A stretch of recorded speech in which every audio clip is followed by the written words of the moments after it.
Hello there, travelers, and welcome to our story.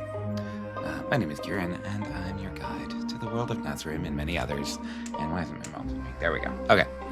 So we are back at the painting table. Yeah, and I'm gonna put on some mood music. There we go. Just let me know if that's too loud, too soft, whatever. Okay.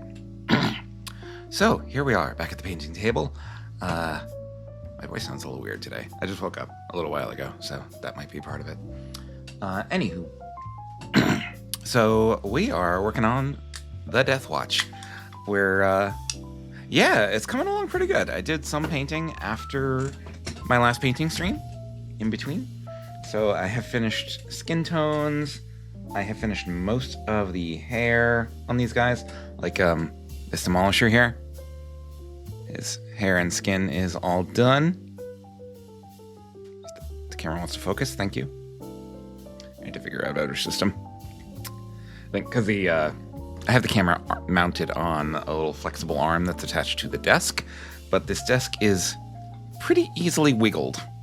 So when it does that, the camera wobbles a little bit and it goes out of focus like that. So when I finished getting the office room set up, I just built the desk for that room the other day. Or yesterday, actually. Once I get that all set up, I will find a much more stable source to mount the camera on. Yeah, but I mean, it's so easy to. This is just me tapping the desk, that wobble that you see. Yeah, so it's pretty flimsy. So yeah, so I will improve on that in my next setup. So hopefully I'll get that going within the next week or so. Anywho, oh, another thing I noticed. So I got my wet palette here.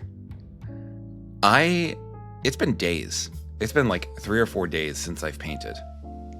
And when I opened up the palette, you can see like the paint needs to be kind of remixed a little bit, but it's still wet. I just thought that was kind of amazing. The sponge does need a little more water though, so I'm just gonna throw some in. Let that soak up a little bit, pour off the excess.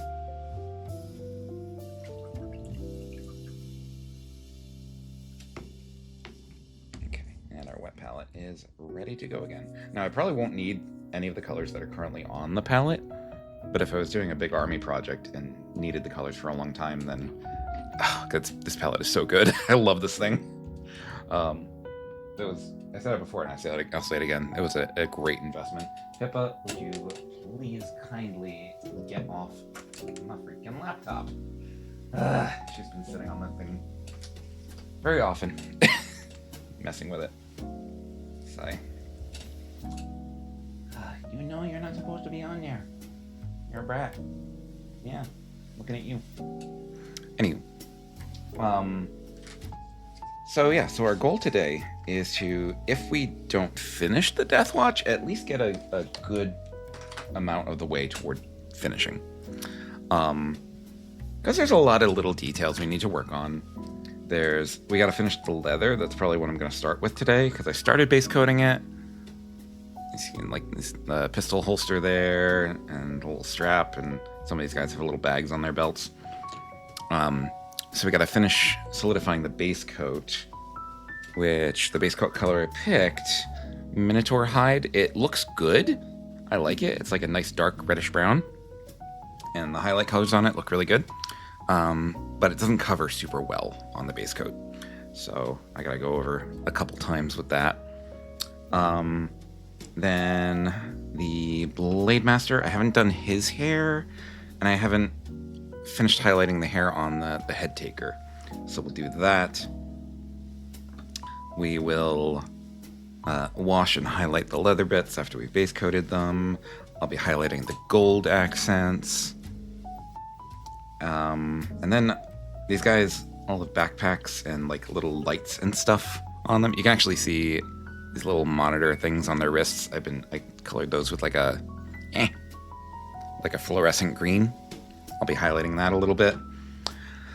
Lots of little details. And we haven't even gotten to highlighting the actual, like, black armor segments. How am I today? I'm doing pretty good.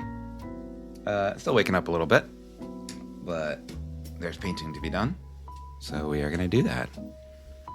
And so I think what I'm going to do, I'll start off with the hair, just get that out of the way. So Demolisher's fine. He's wearing a helmet. He's bald. So it's just these two guys. So the head taker, I previously, he's got this little like mohawk thing going on. So I previously did that with some muddy brown and then hit it with a brown wash. So we're going to highlight a little bit with some earth brown.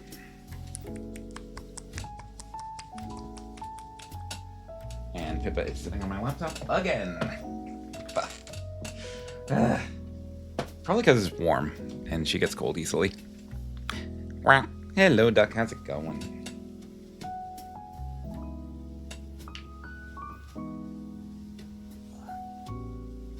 Streaming is hard enough when you don't have to fight with the cats. Okay. If Emma's here, don't tell her I'm here. Oh. Are we doing something we're not supposed to?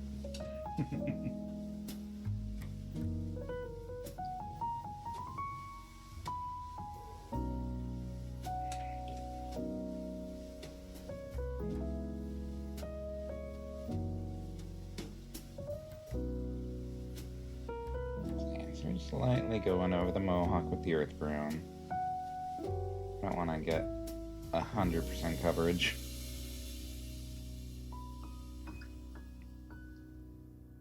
I'm probably going to do one more layer of that. And then with the Blade Master, his hair is going to be black. So I think it's already got a solid black base coat on it. Excuse me.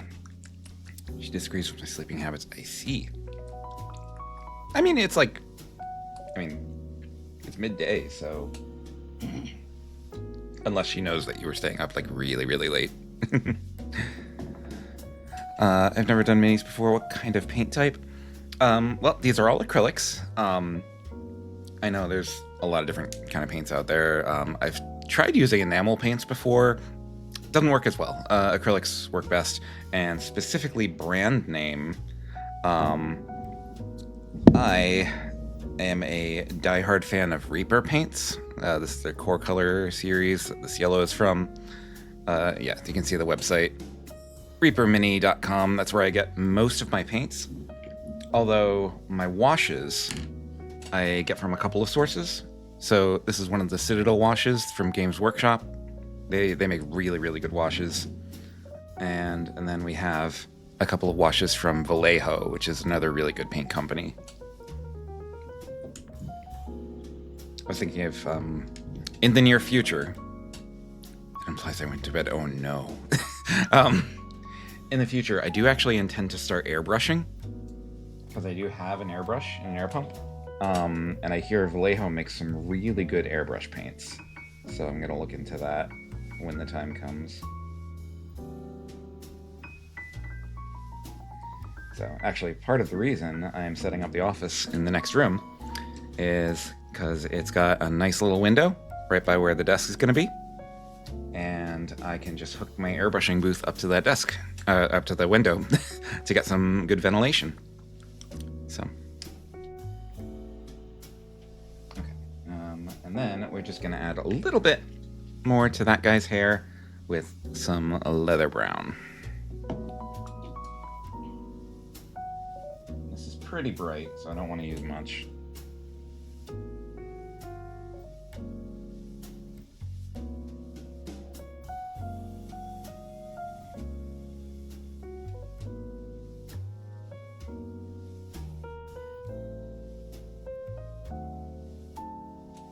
And that should do it.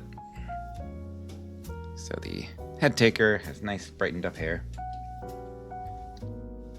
So he's all set. So now just the Blade Master. So with black, it's really hard to highlight well. I'm still not that great at it, which begs the question of why I'm painting that squad of guys with black armor. But oh well, it's Deathwatch and they're cool.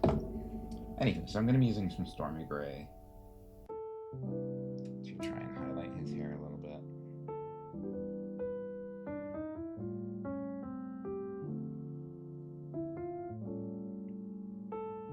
It's actually hard to see because there's a little bit of sheen to the base coat. What? Oh, Teeny, thank you for the resub. 8 months. Oh my gosh. It's almost a subscription, baby.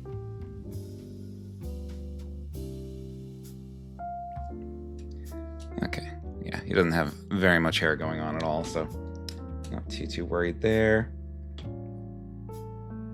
And I think hair-wise, we'll probably leave it at that for him, honestly. If I was going to go all out, I might use a little cloudy gray. Yeah, why not? We'll use some cloudy gray. Heck it. Let's get crazy.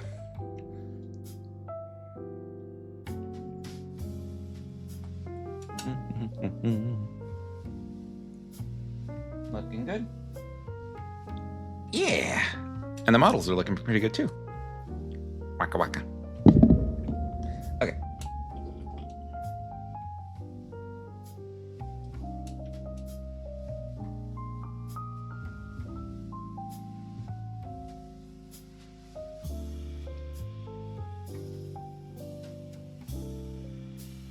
Little bits of cloudy gray here and there. And that should be fine. What I'm probably going to do, that's probably a little too bright, so I think what I'm going to do when that dries is hit it with a black wash just to dull it down a little bit. Hey Maya, how's it going? I'm going to be in and out because laundry and chores. That's fair. That's what I'm going to be doing after stream. Laundry, got a lot of cleaning to do. Want to do a little more setup in the office next door.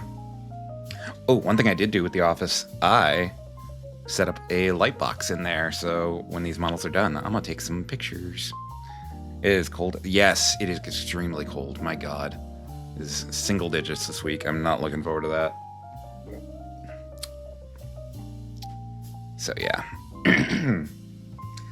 So I'm gonna, yeah, and not just any pictures, too. I also, there's a little circular podium. It kind of looks like a Roomba that I stick in the light box, and it revolves. So we're gonna get some revolving pictures. I guess they're technically videos, but yeah. Snow from the big snowstorm is still on the ground here. Yeah, same here. And we got some snow here yesterday too, like an inch or two. Oop, I'm not here. Of course not. Duck is definitely not here after staying up all night. It's single digits here with wind chill, and my darling younger sister has invited me to meet her at a bar to see the game tonight. Oh dear. Ooh. Have fun with that. Dress warm. I'm just gonna be holed up here. What was I doing? Okay.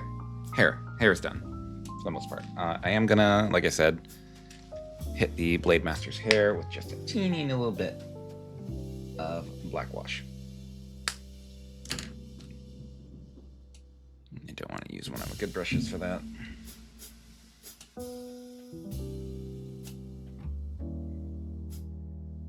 There we go. Let's color in the recesses a little bit and darken that up a little. Make it a little more subtle. Okay. I have that stand thing here. I need to start using it. Okay. So hair is done. Maybe 6 hours yesterday? 6 hours is good. Okay. So, like I said, I am going to finish the base coat on the leather with some Minotaur hide. Courtesy of my Barbarian.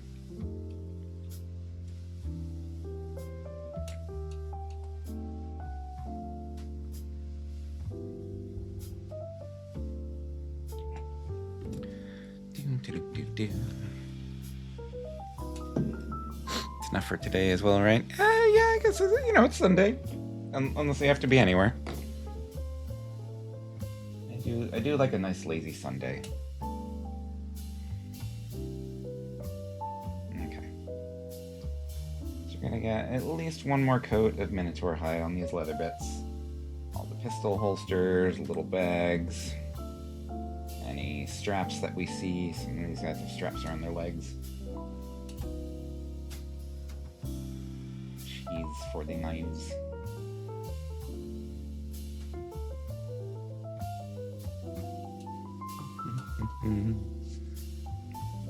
Ah.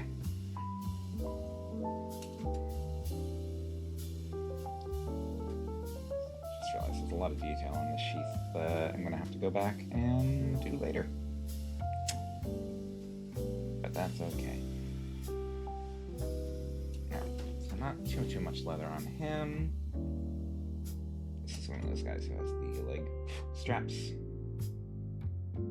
My disruptor here, I believe I named Creosis. From the Iron Hands.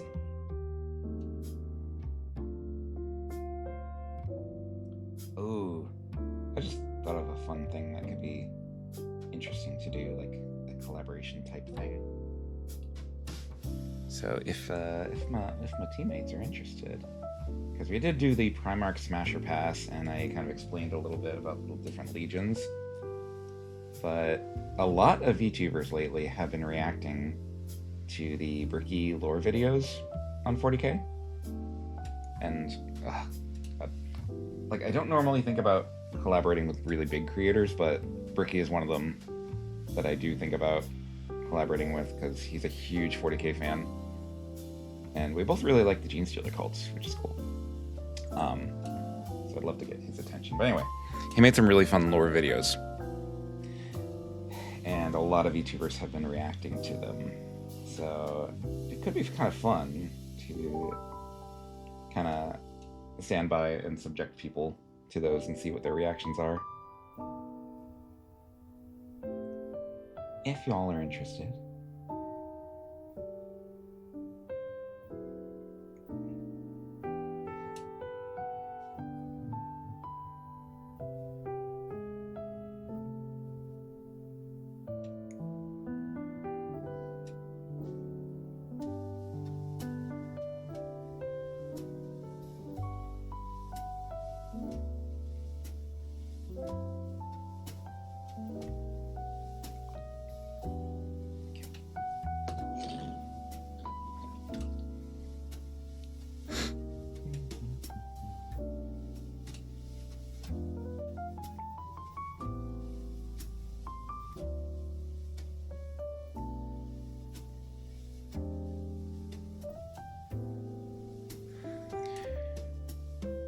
You got time I'm showing these vids now? Yeah.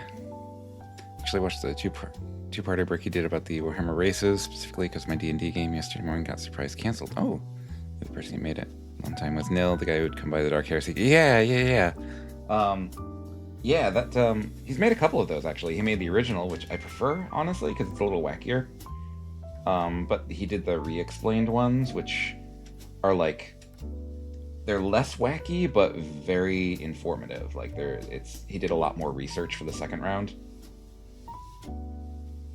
So those are good. And then he also did one specifically on the Space Marine Legions that I really like.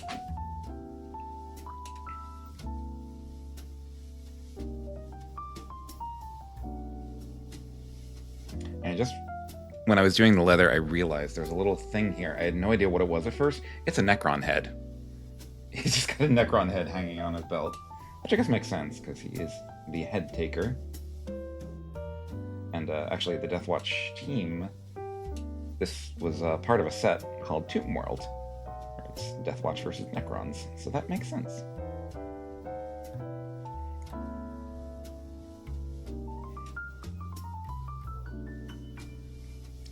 I still have to build up the Tomb World terrain. There's a lot of really good Necron terrain in there.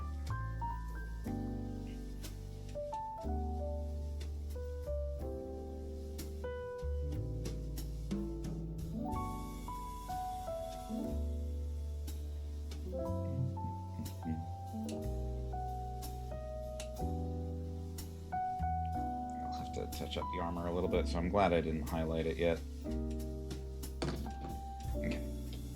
Next, the Demolisher. My little wolf spear here. I believe I've named Vigo is his name. I need to come up with names for all of the little kill team guys I'm going to be using. Although some I feel like probably wouldn't have names. It's not names of note, like especially with the Necrons.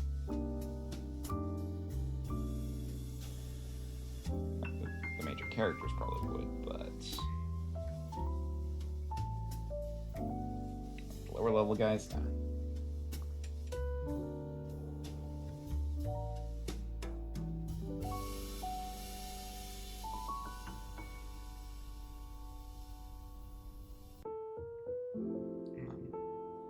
So probably not going to finish the Deathwatch today, now that I'm working on them. But I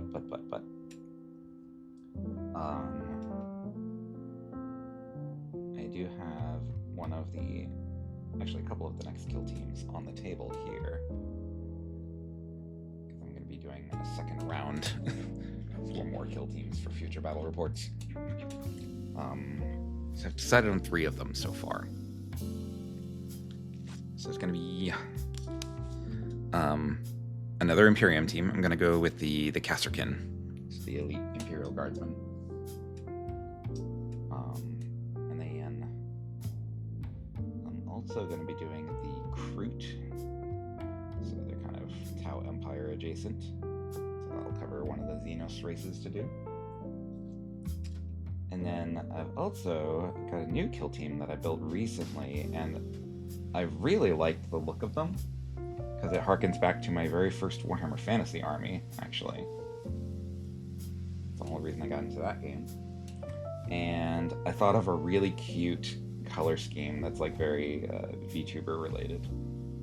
Yeah, it's the Felgor Ravagers, which are a team of beastmen. Which, this is the champion for that team. Give him a big old chainsword. So what I'm going to actually be doing with them, I'm going to be painting them up with the color scheme of one of my VTuber friends. And I pitched the idea to them, and I even came up with like a backstory for the kill team to explain how they exist. And it seemed to really cheer her up. So I was like, okay, I'm running with it. So that'll be fun to do.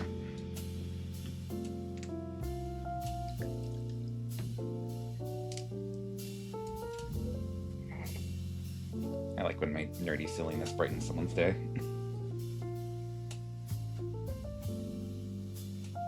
Okay, so now I'm just hitting all the leather bits with the brown wash.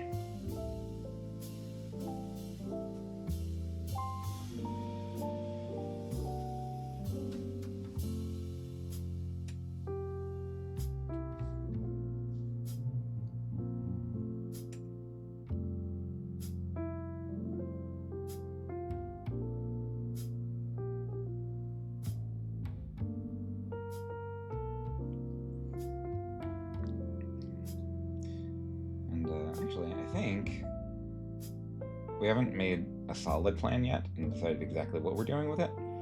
But I was approached by a particular dragon that we know. Because it turns out some of her audience is really into 40k.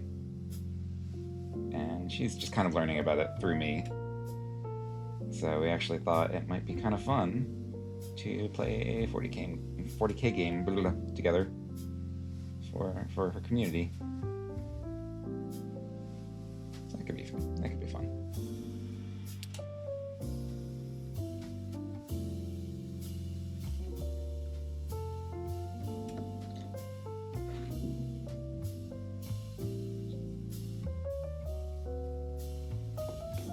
Is that everybody? Did I just... No. It's only the first one. Just zoning out, like going autopilot.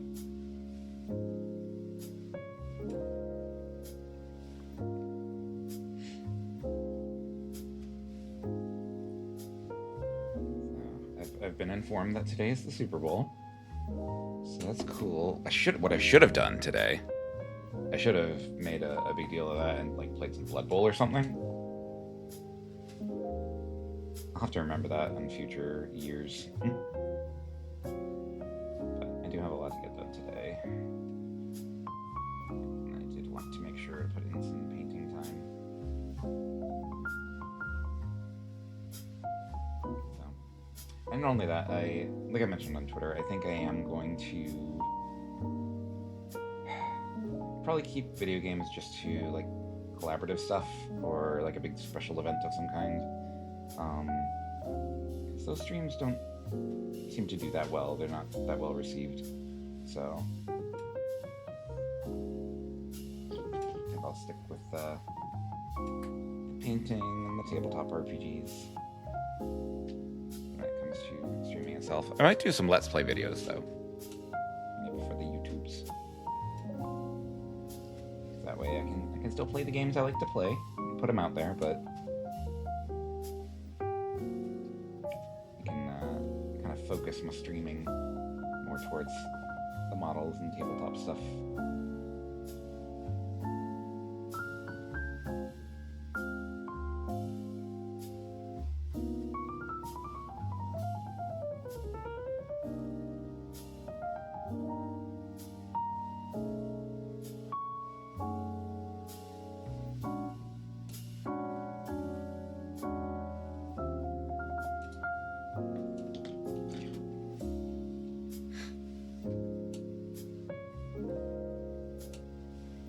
Just noticed that looking at my analytics a little bit, because I am, as much as I do this primarily as a hobby and social outlet and stuff, I have made a resolution to this year really try to see some growth, and so I want to focus on stuff that, one, I enjoy, and two, like, really seems to resonate with people. So it feels like this might sound like a self-insult, but it's really not. I'm not like that wacky, entertaining type of VTuber, because there's a lot of those, and all the power to those who can do it, but that just doesn't seem my personality. Yeah, it's like what Duck is saying right there. It's my niche, personality-wise, seems to be like my responsiveness to chat, keeping a relaxed environment, having good conversations, things like that. And I feel like the painting streams are much more conducive to that. I want to do more 14 streams, but every time I do one, I see a significant drop. Yeah, that's why I've been kind of hesitant to do them, even though I have been playing a lot of 14.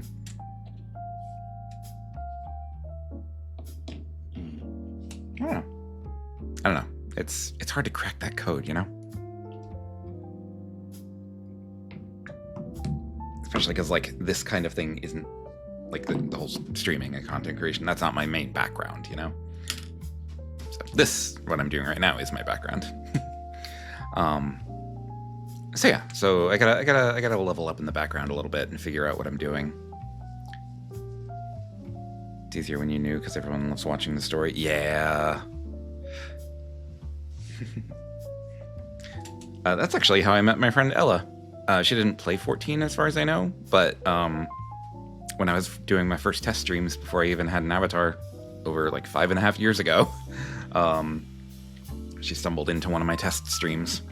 I was still trying to figure out what I was doing, and the rest is history. Okay, so the leather is washed. I am going to be waiting for that to dry, but in the meantime, we can do some gold. Changes from what you usually do also will cause a drop. Yeah, so I gotta give time to like be consistent about stuff, but I have been painting for a long time, so. And also, hello, Mocha. So we have some Valorous gold here. I like the Valorous gold. It's a really nice, rich gold color. Just point it out on the palette. It's this right here. It's very pretty.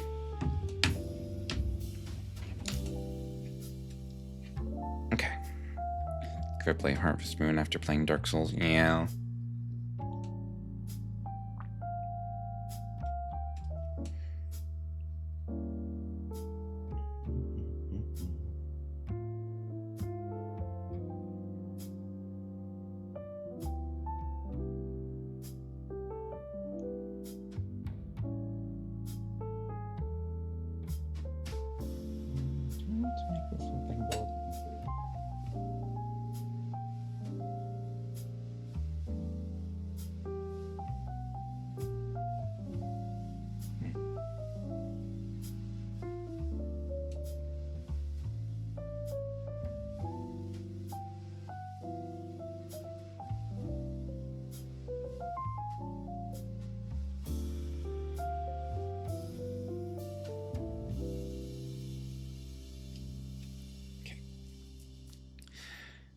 going to get people to tune in anymore. I'll progress HSR plot week to week and get different viewer numbers each time despite being the same daytime.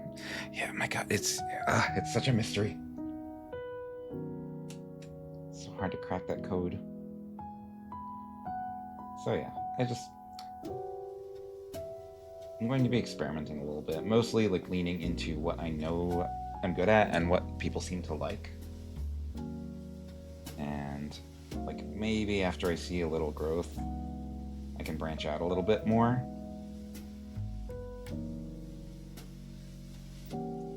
But another thing I do want to get going with, I do want to start making those battle reports that I keep talking about and seeing how those do. Which is why I'm painting these.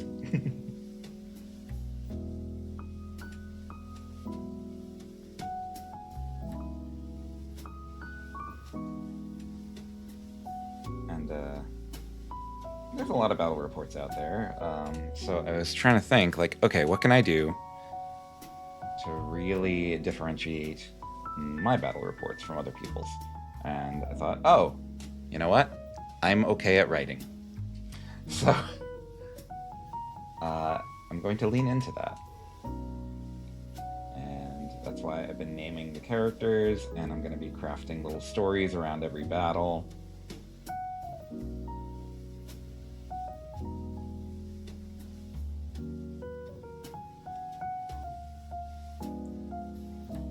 So it'll be kind of like an ongoing narrative.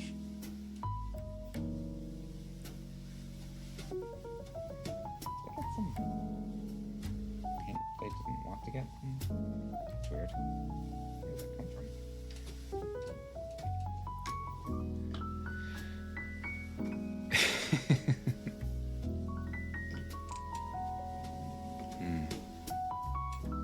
You're gonna have luck. Alright, you have to come here to do that, so.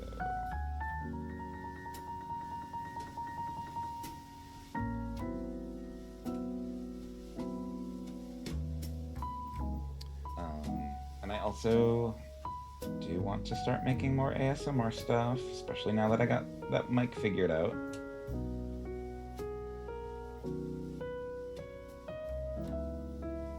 So we'll see how that does. I just gotta find some new scripts.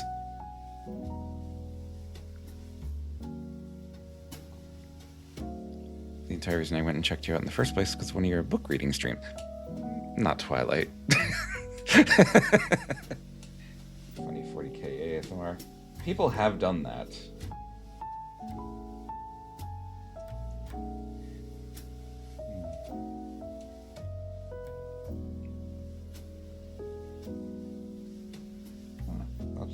I'll have to try out some different scripts. Honey, can I practice on you? Do you mind?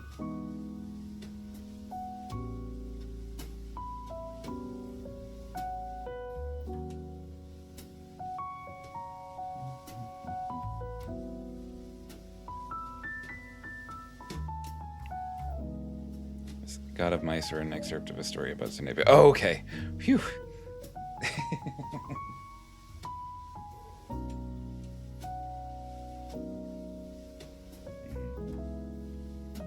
The joke ASMR thing might work as like maybe like a special charity redeem or something. Because I actually do like doing the kind of romantic ASMR stuff. It's cute.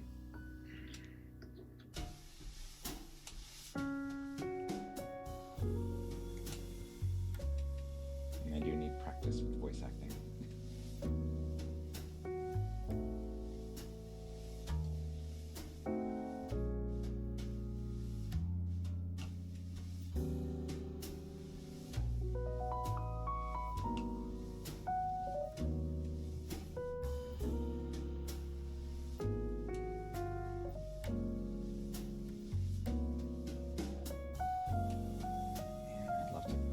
Deathwatch, honestly. It's actually kind of a fun project. I think ideally what I'd like to do is paint like a Deathwatch army. That would be pretty cool. Oh, thank you for the hydrate and the posture check. actually have some boba with me today. It's in a can, so it's not like... That's good.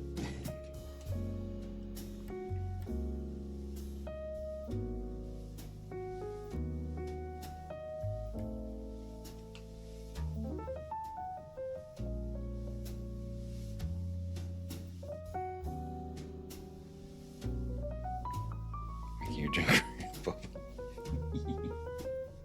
Yeah, I think there are a few boba places around here somewhere. I don't really know.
Somewhere around here, some Gravis Space Marines that I haven't built.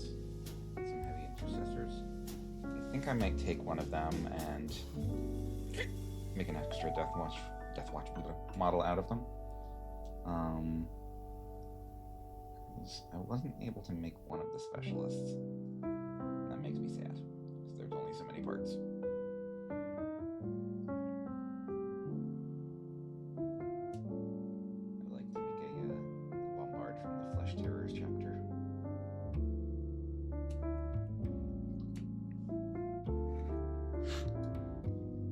Those sound like good guys, don't they? I think they're a successor chapter to the Blood Angels. And they're especially prone to that like bloodthirsty rage. I remember reading a short story about a flesh terror who just goes berserk and ends up needing to get put down by some battle sisters.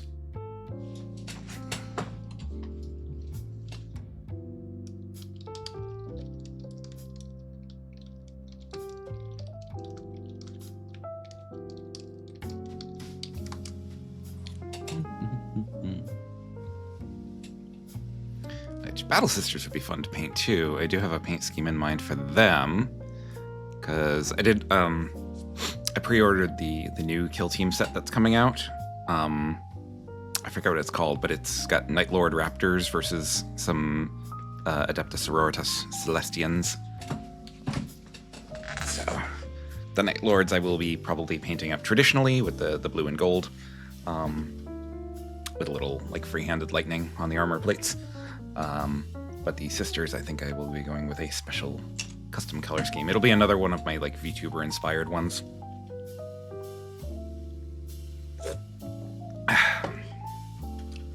Okay. So we have done the Valorous Gold.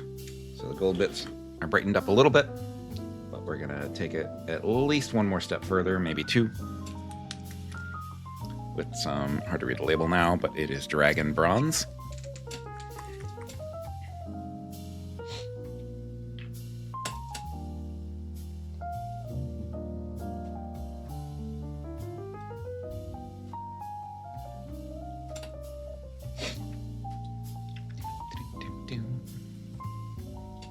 So yeah, I do want to do more story reading.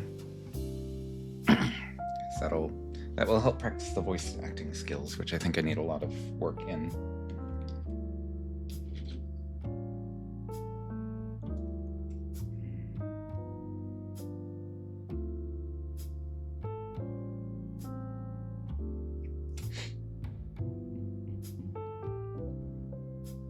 Honestly, I was going to work on it anyway, because I was actually going to work on it for my day job. um, because I've noticed, like, a lot of the stories that I like to teach, one thing I do is, like, we'll read it together, but we'll listen to an audiobook, too, for a lot of it. The kids seem to respond to that. Like, one, it kind of relieves them from the embarrassment of reading in front of the class, but it's also, it helps to just listen while following along.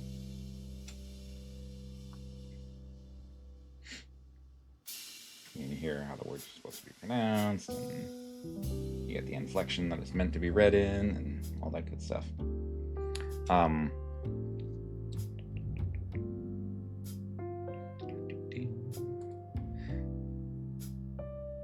So, I noticed some of the stories that I teach, there's not really a lot of good audiobook versions, so I was thinking over the summer making my own for the ones that I want to teach for the coming year. And obviously I wouldn't be doing it under the Kieran brand, because I'm not going to out myself like that, but I'll like have my own like teacher YouTube channel.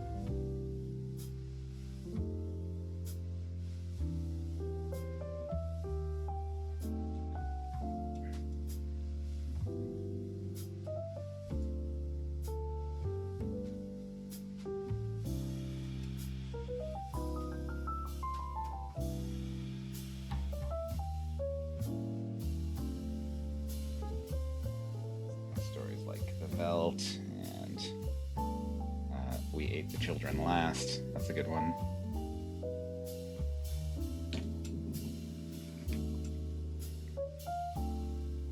I think I might actually try to get some sleep. Sun is too shiny.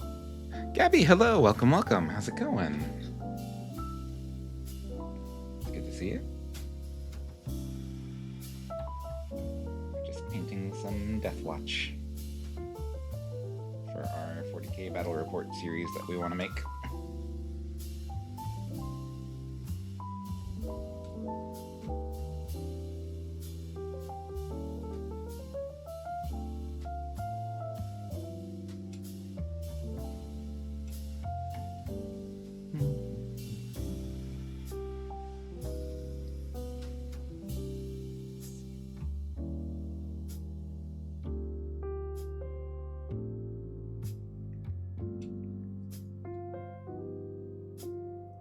The best at painting gold, but I'm trying.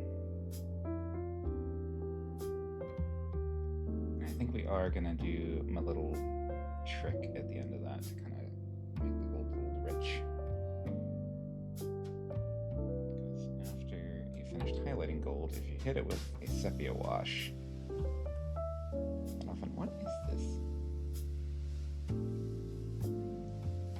It's got on a couple of my guys. What? It's like something was on the table that just rubbed off on them. That's weird. To repaint those areas.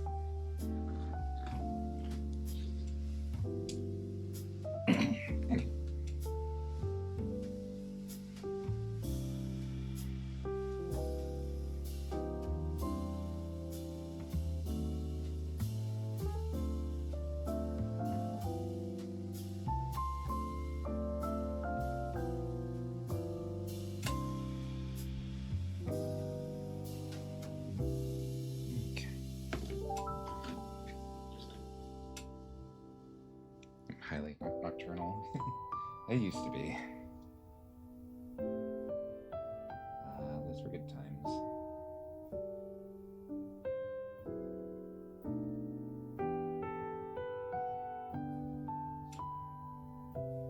Alas, I feel like that era of my life is past.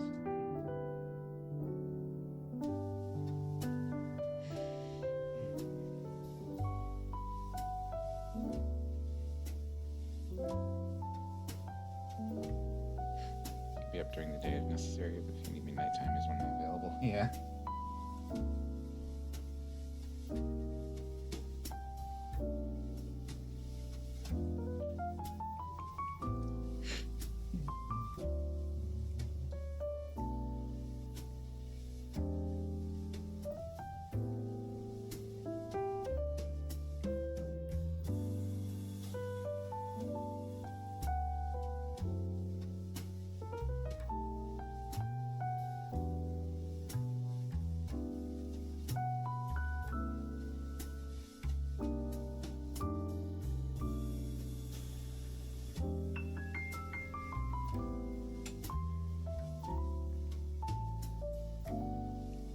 do like how that hammer's looking. But take on the great eep. Okie dokie, have a good eep.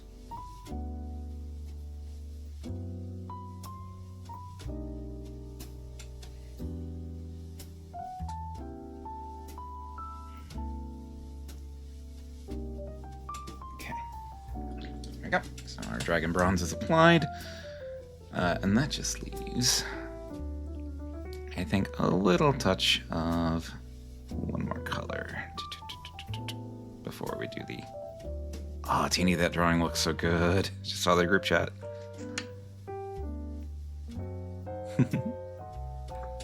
Okay, so one more gold highlight, and then we'll hit it with a wash. We're going to do some clockwork brass. Cats are having a battle of the stupid. Oh no.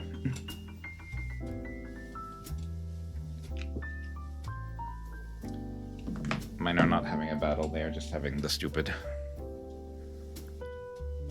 Starting Ebony now? Ooh. But, curious what kind of scenario that drawing is depicting.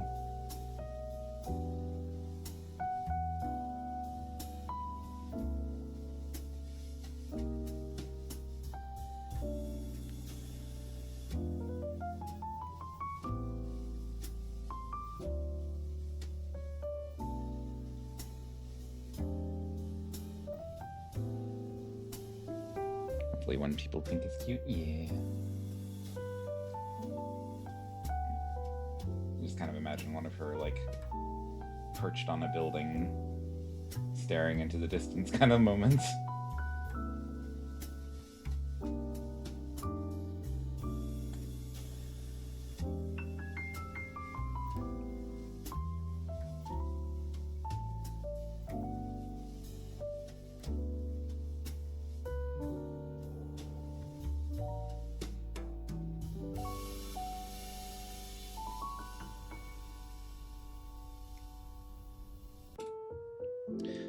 Gonna go with Assassin Ebony, but then chose a cozy idea since all the others have been paused out. Yeah. Yeah, I feel like the Lloyd one is the most action-packed, and it's still, like, kind of sweet.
Wednesday.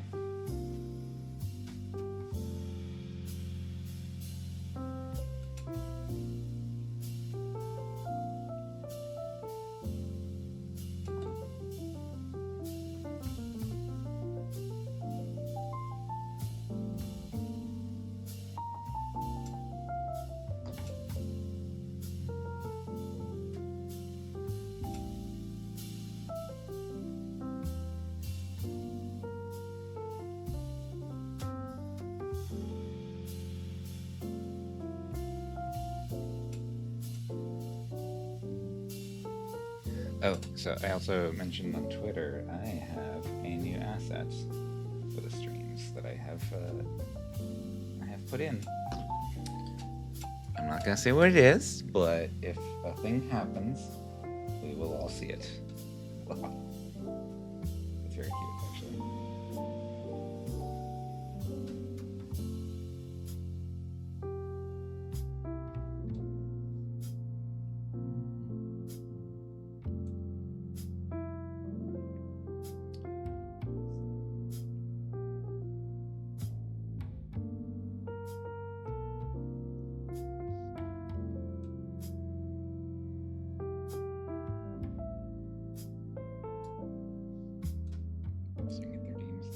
It is not a redeem.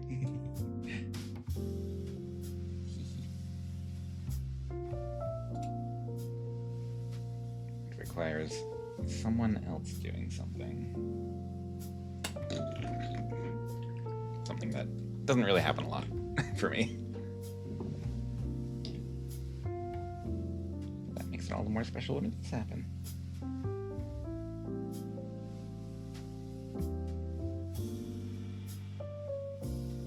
And yeah, doing this sword, the blade on the sword is going to be like its own episode. There's so much detail on it, and I'm not convinced I can do a great job with it, but I'll try.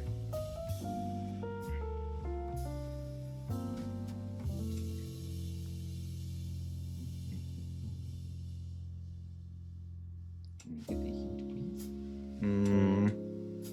I don't know. Can you? Such a teacher thing to say.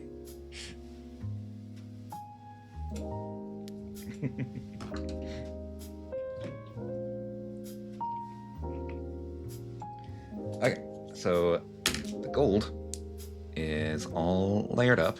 So now what I'm going to do is I'm going to hit it with some Seraphim Sepia.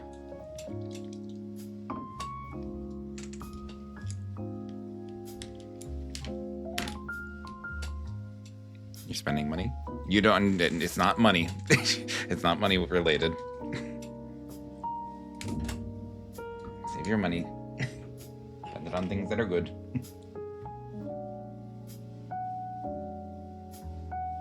So yeah, so Sepia. What did you just do? Oh, thank you for the bits.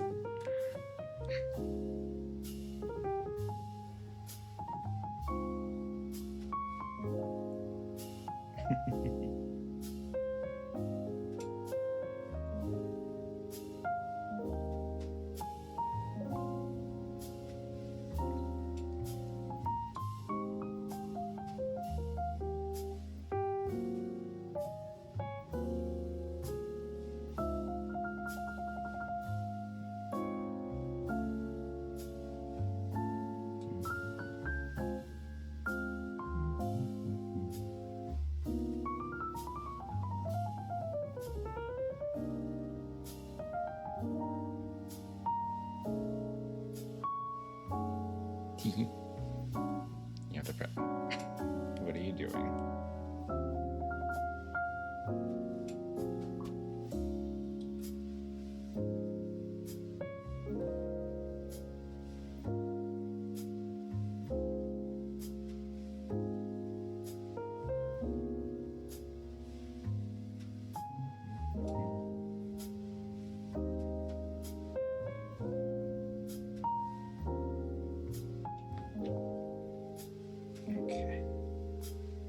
So yeah, it's hard to see on camera, but did make it a little much more of a rich orangey tint.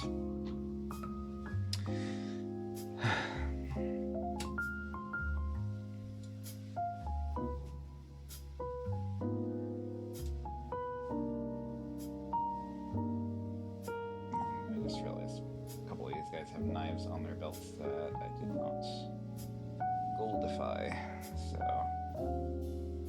I have to go back and do that.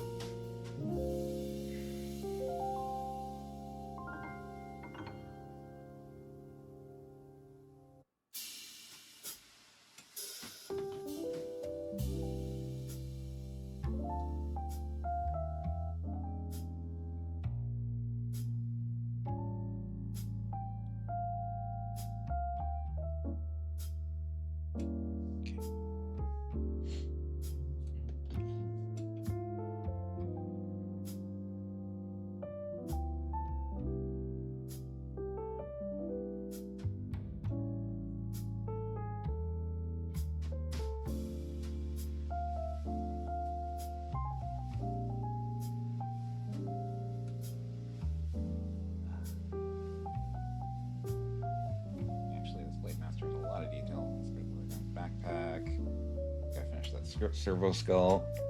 The servo skull has a little gold thing on it that I haven't done. Dang it. Ah. Man.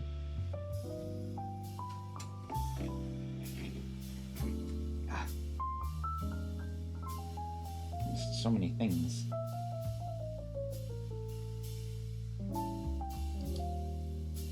Yeah, the Deathwatch, their color scheme seemed the most simple of any of the teams that I was painting for this project. And yet, they have turned out to be one of the more complex. It's just like black armor, right? Nope!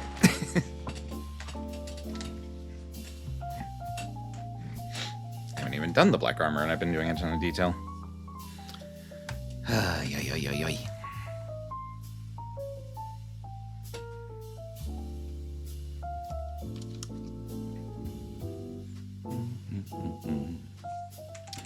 Okay. So, oh, by the way, I did mention I had a thing in mind for the salamander's skin tone, and I really like how it turned out. I used the Dark Elf Skin Trio on him. So it's kind of like a dark gray with a little bit of purple in it, and I really like how it turned out. And that'll help differentiate the skin tone from the armor when I highlight it with gray. And so actually, honey, when I get your salamanders painted, the ones who have like exposed heads, I'll probably be using that trick with them.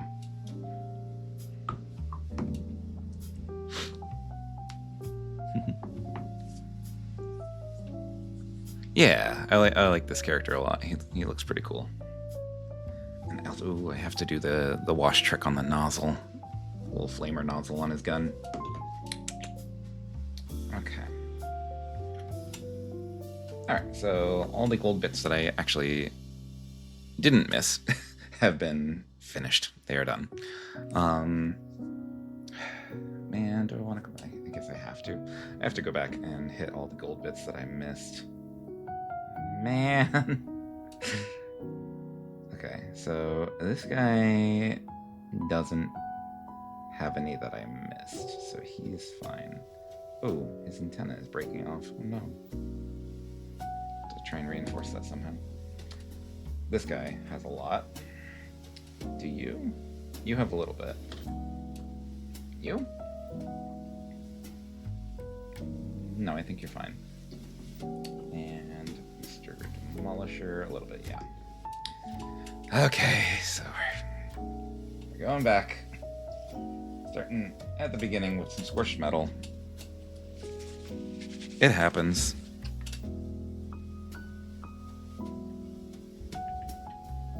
It's something I'd rather take care of now rather than have to go back and do it during the touch-up stage. I get all stressed because there's a million areas that I missed.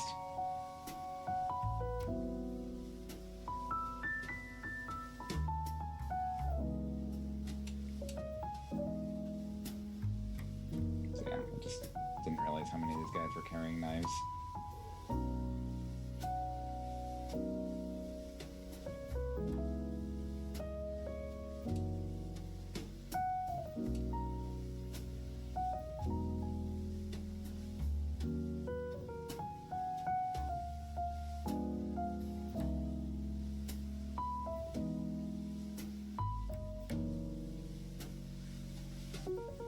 I think that's the only bit on him.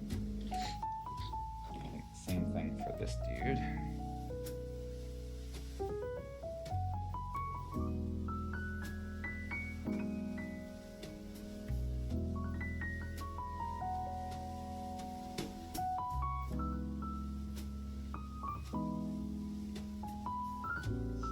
So hit everything with scorched metal that I missed, and then wash it. And while that wash is drying, then I can start highlighting the leather, I think.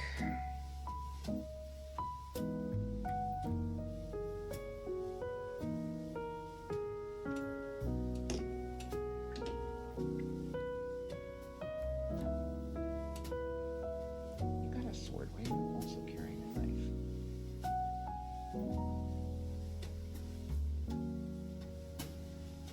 I guess, you know what, he's a white scar, it makes sense. I want all the things to sad people with. And I want to do it really fast. White scars. You're crazy. In a good way. The White Scar Army project is something I really want to do this year. Maybe during the summer.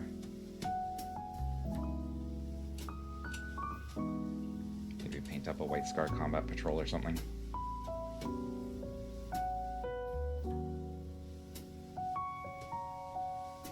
Okay. So that's that. I'll just wash those real quick.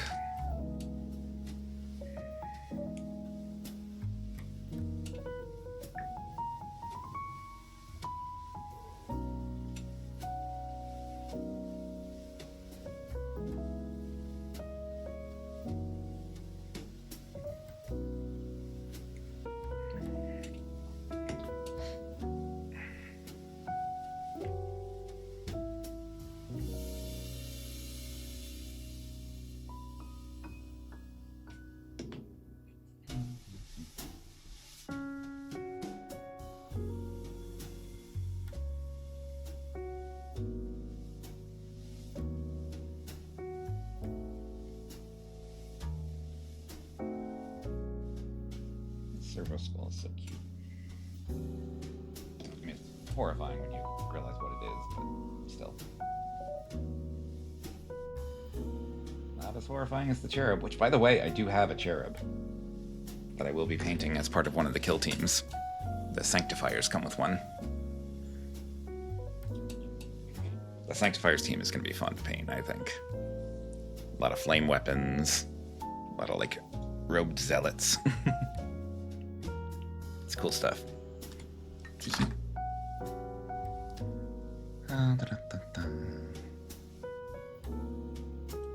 Okay, so while that is drying, let's get moving on the leather. We've previously base coated with Minotaur hide and washed. Now we're doing some wyvern leather, or wyvern leather, however you pronounce it.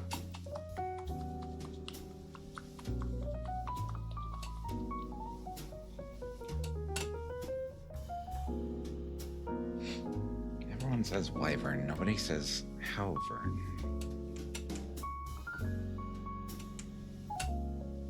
Okay.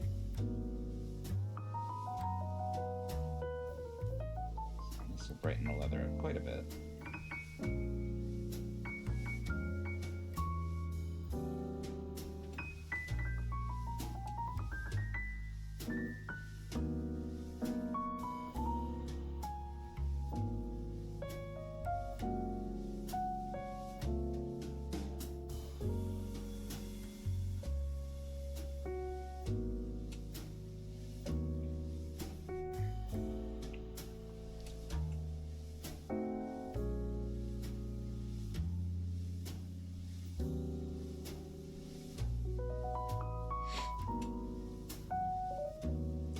On the note of reading streams, we talked about that a minute ago. Like, is there anything that y'all would want to hear me read?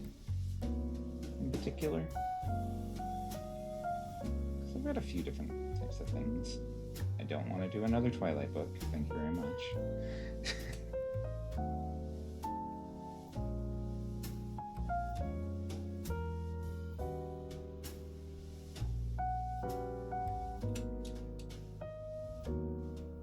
Especially anything that's like public domain. Anything that's classic enough, old enough that I can read it without fear of copyright.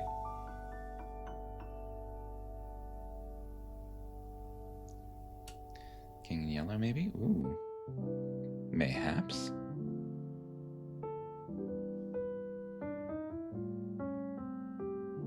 That was your request? What was your request, Teeny? Yeah, I do intend to read more of my own stuff when I actually, like, get it to a point where I'm proud of it. God of Mice is one of those few things where it's at a point where I'm like, yeah, I like this. But, yeah, Zenobia Diary entries.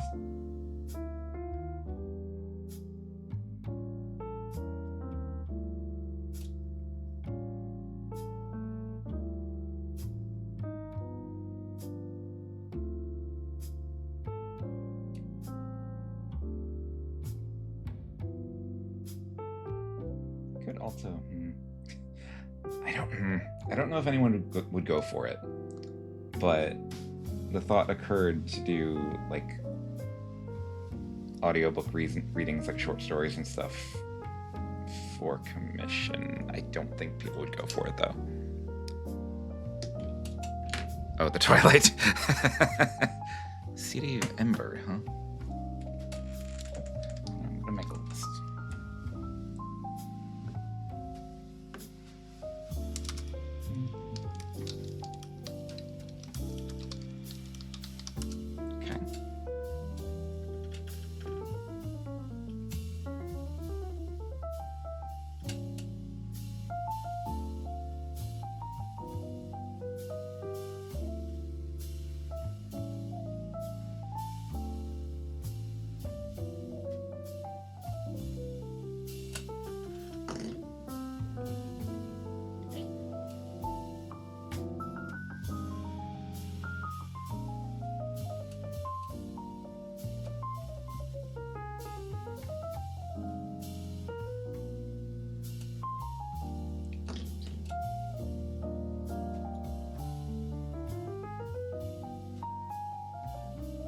If you love crafts works of your choosing that is published to me.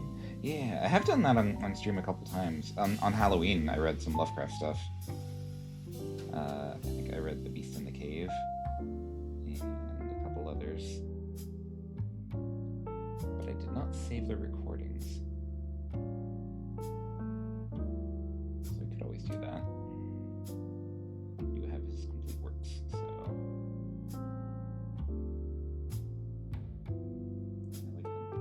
A lot of Lovecraft's earlier stuff is old enough now that it's public domain.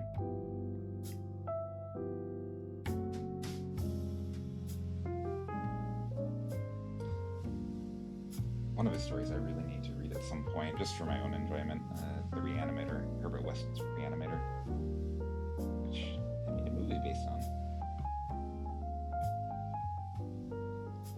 It's really messed up. Student who basically learns how to medically create zombies.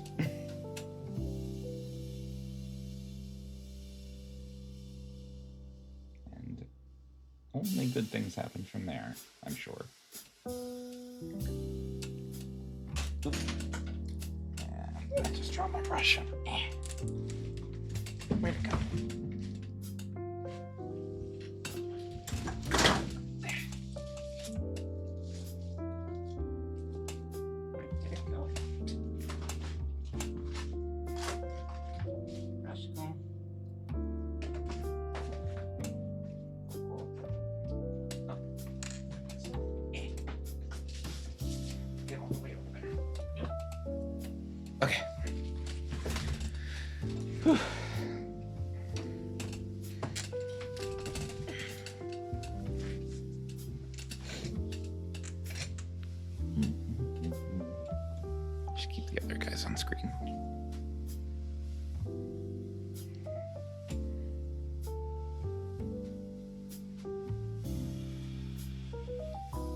Read a little bit of Edgar Allan Poe as well.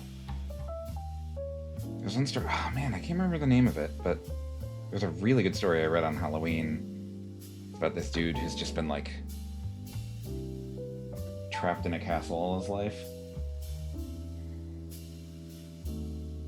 And there's a big twist to it because he's like never seen himself.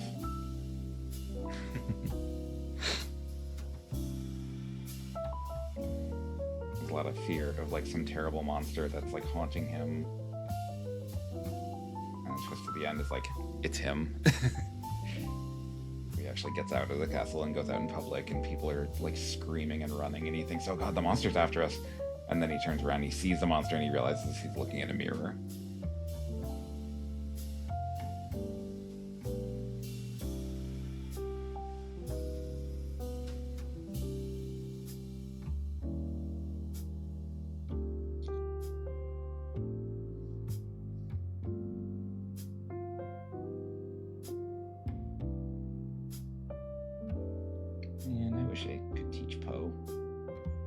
do that when I get juniors, and I didn't have any this year.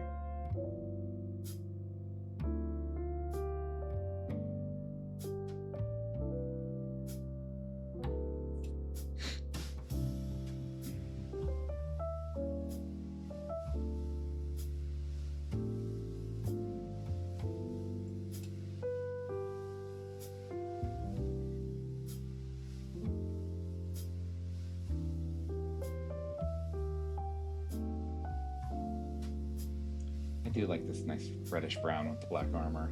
It goes well together.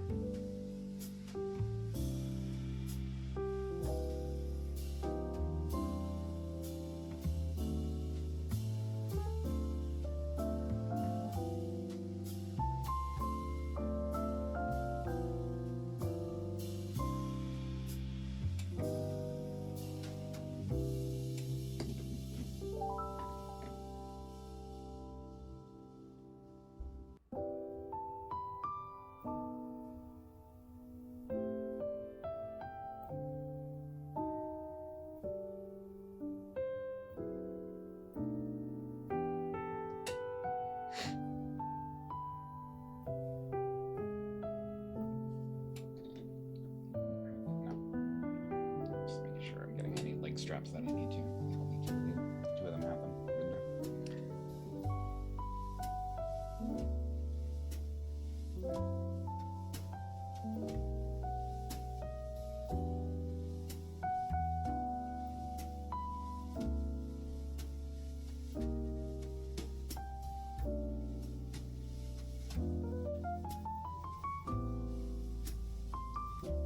Realized I gotta dig out the Necron colors too. The silver that I was using. Oh man, he has some scorch metal on.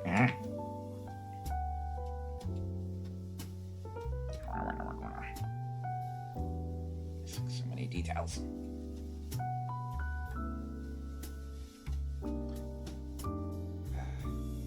Such I hate that when you get like most of the way through a project and you realize you did something wrong way earlier and you gotta go back and fix a bunch of stuff. I actually had that happen to me yesterday when I was building a desk. I got most of the way through to the point where I was just like, I just had to put the desktop on the frame, and I realized one part of the frame was in the wrong place. It was like it was the wrong way around.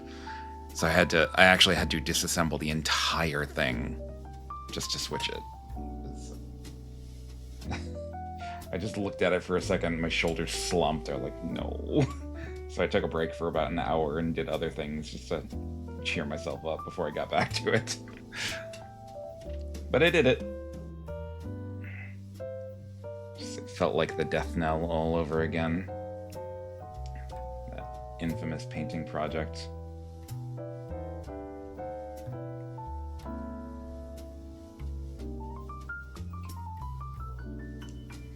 Alright, back to the leather.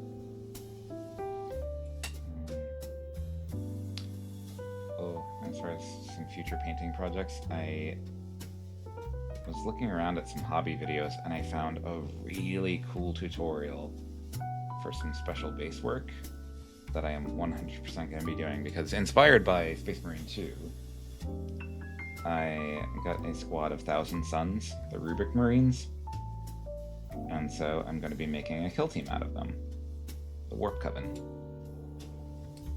And I found a really cool, like, Tzeentch-related basing tutorial where it looks like the ground that they're on is all, like, warped and cracking apart through sorceress energies. And I think that's perfect for the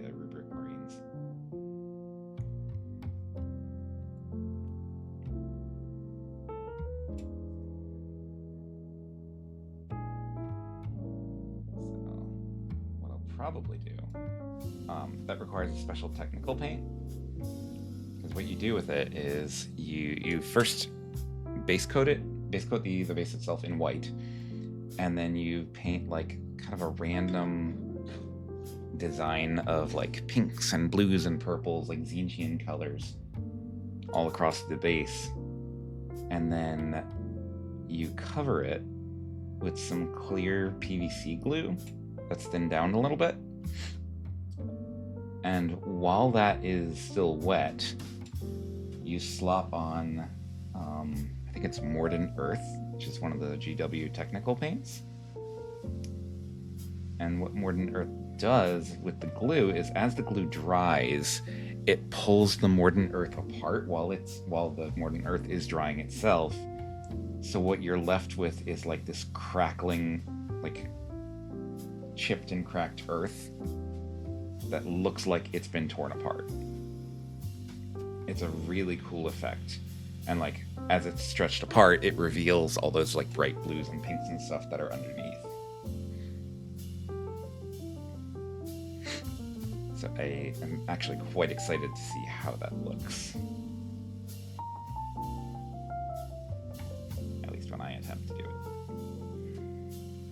And you can do it with airbrushing, but you can also do it just by hand with some wet blending, which is probably what I'm going to do. Because it is frankly too cold to set up the airbrushing booth right now, because I would have to have a window cracked. And I do not want to freeze to death in my home.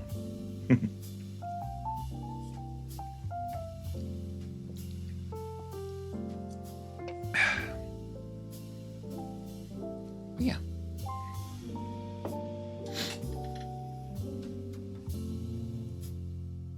Okay. So, final leather highlight. We're going to be adding some Harvest Brown. Right along the edges and corners and things.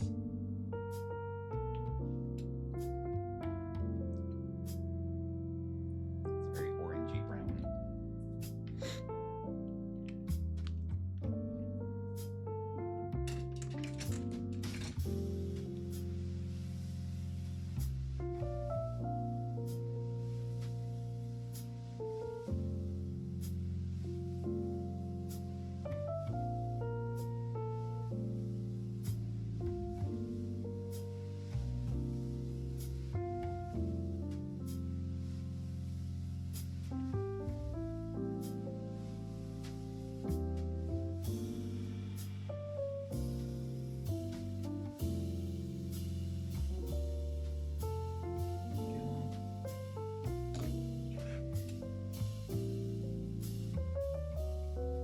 Normally, I'm actually pretty bored painting leather.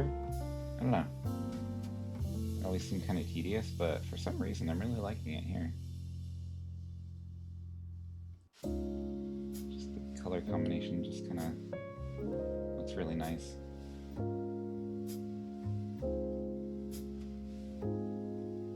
Not only that, like just getting close to the end of a painting project is always really rewarding. I feel like you're in the home stretch. Still quite a few steps after this, but the vast majority of the hard legwork is done.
Projects I'm looking forward to, probably the Death Guard. I do have some Death Guard that I do want to paint.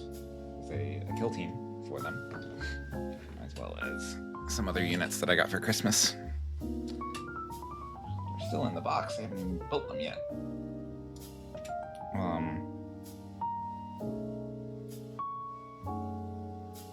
And then, like I said, the White Scars. Do have some Thousand Suns that I want to do.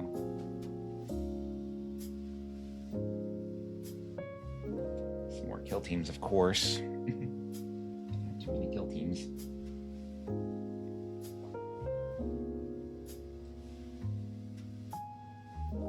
And then, also at some point, I have to figure out a good time for it, is to really focus in and do some Iron Warriors. Because I did get the Horus Heresy set, a couple of the sets for that, a long time ago.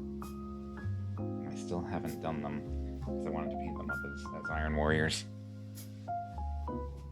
And now I'm finding out that GW is releasing some new Iron Warriors models. And I'm very excited about that.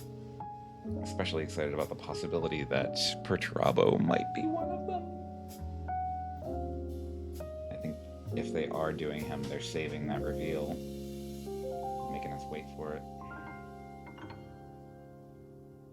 I do love Perturabo. He's one of my favorite characters from the Horus Heresy era stuff.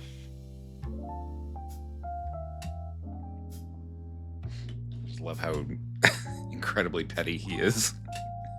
But it's also kind of warranted because he's genuinely competent and nobody seems to recognize it.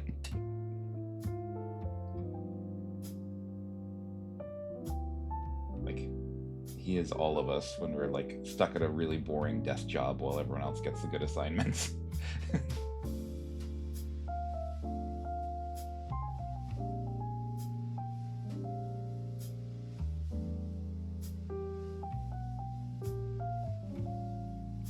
The best way I ever heard him described was during one of the Bricky videos, where he's like, Perturabo and the Iron Warriors don't serve the Chaos Gods because they like them, they serve them because fuck you.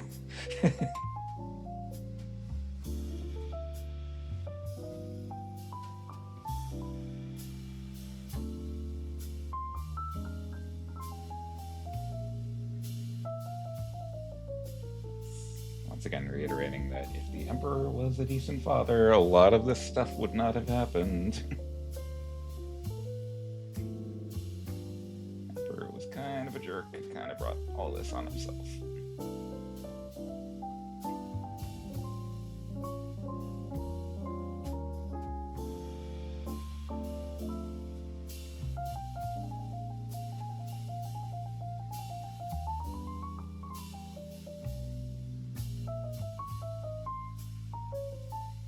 Not to mention, like I was talking about Thousand Suns earlier, I mean, what happened to Magnus was not right. The guy got a raw deal. Not saying he was perfect. He kind of accidentally caused a demonic incursion into Terra, but, you know, we all make mistakes. He was trying to help.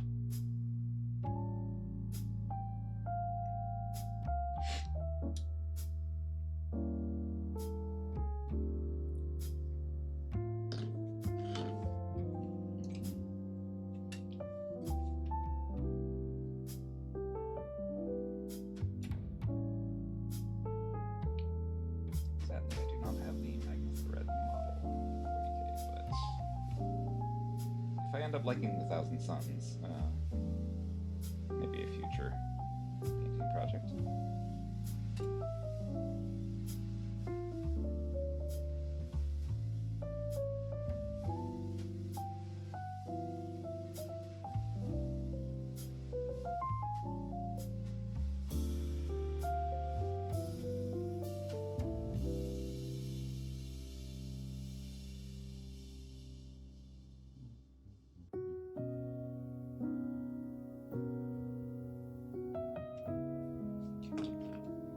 Leather is all set.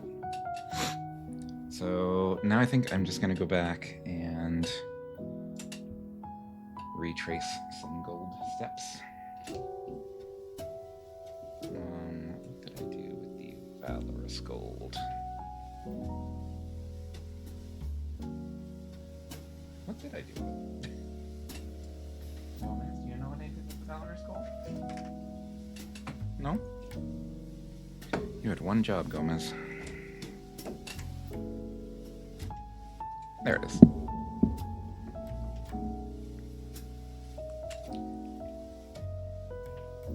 Oh, actually, you know what? Silly me. I've got a wet palette. It's still wet.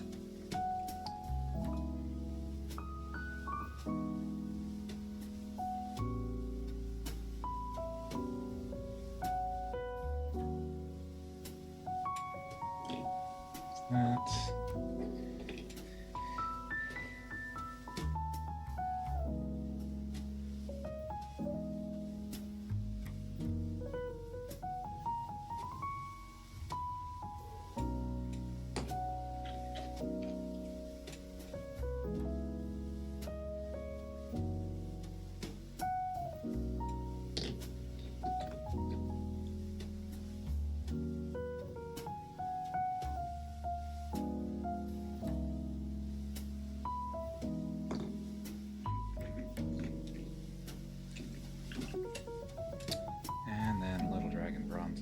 Of that. There it is.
And a teensy little bit of work brass.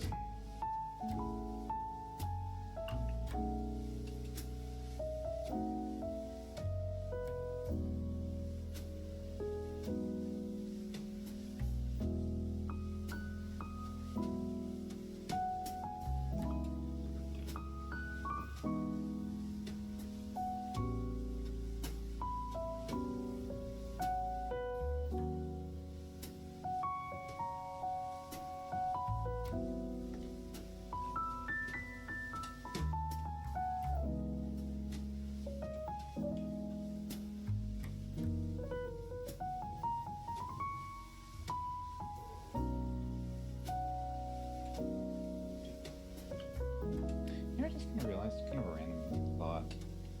I have not been to a movie theater in forever, and I miss it. I don't know. I know a lot of people don't like movie theaters, but I actually really enjoy the experience. Especially it's, when a movie comes out, I usually wait a couple of weeks, so the crowds die down a little bit, if it's like a really big blockbuster. Blah, blah, blah. Yeah. So it was a tradition for me. Like every major holiday, like birthdays and like Mother's Day and stuff like that. That was my tradition with Mama's. I would treat her to lunch or dinner or something like that, and then take her out to a movie. That was kind of our thing, especially Marvel movies. Get super annoyed lately with someone talking and yelling over a movie. Yeah, thankfully I've been pretty lucky with that, which is part of why I wait. I find if I go during the first couple of weeks, much more chance of that kind of unpleasant theater experience.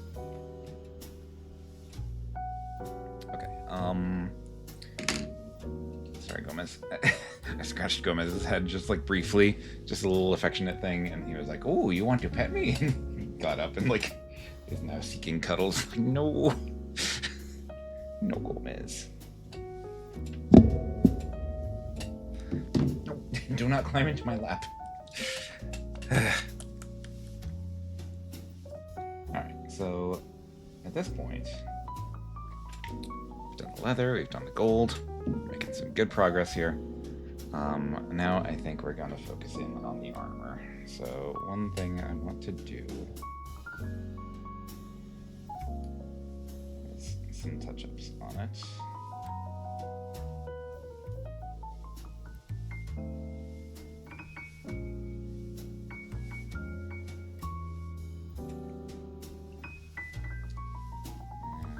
Especially places where I might have gotten some little leather color on there, like around these leg straps.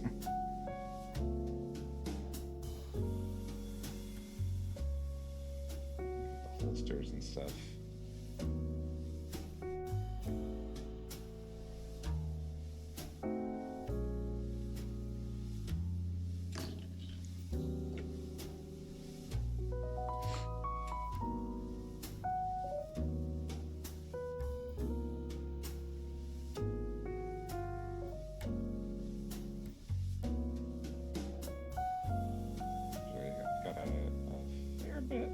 Work remaining on this salamander guy. I'm seeing a lot of areas I need to touch up with him. I have to figure out this cable, what I want that to be.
Do buckles too, but I feel like that can wait.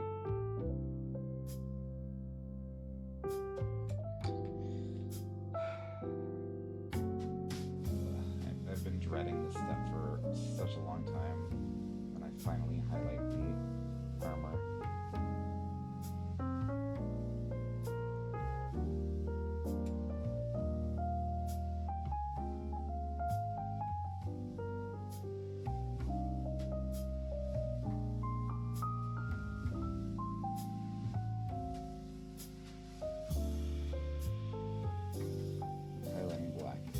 Not something I would say I'm particularly good at.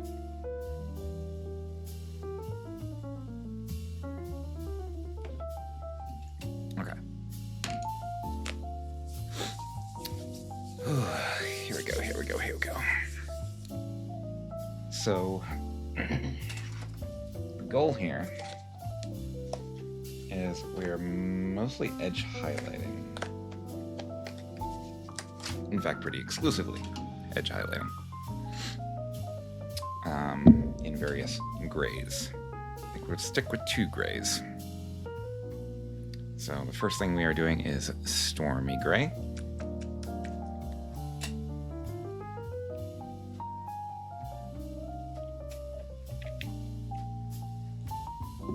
And this may take a while. So what we're basically doing is just like any edge that we see. So definitely up here. Putting in the back here.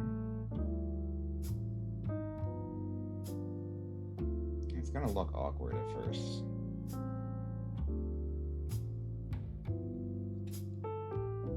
And then any place where we see a seam between armor parts. We want to paint along the edges.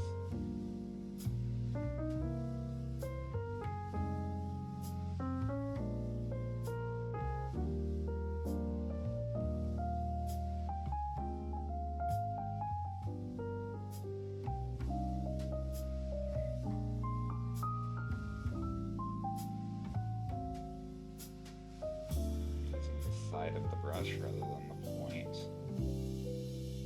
whenever I can.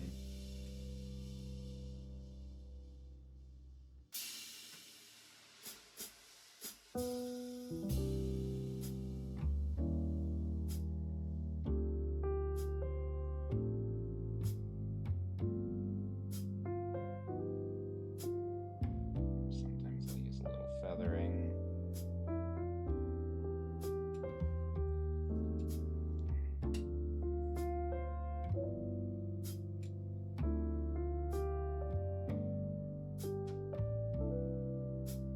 Any like large areas like the black on the shoulder pad I'm not going to touch.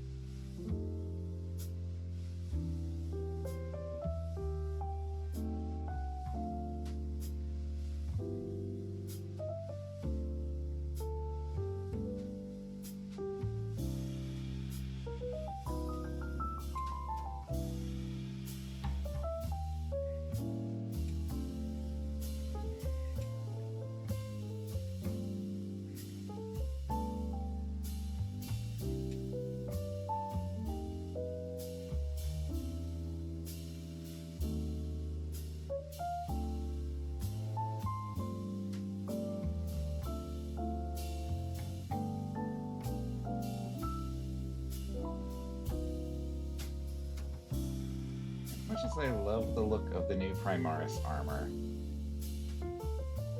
there's a lot of segments to them, which does make my job a little more difficult.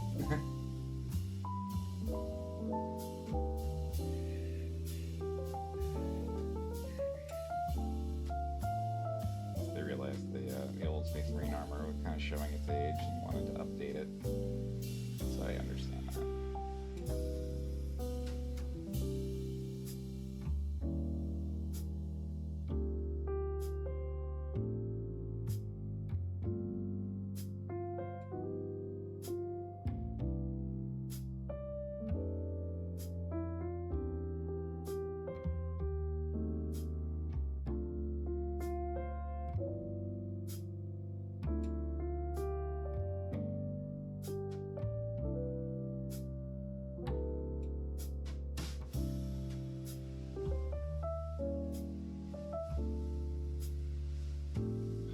Writer's cramp just doing this.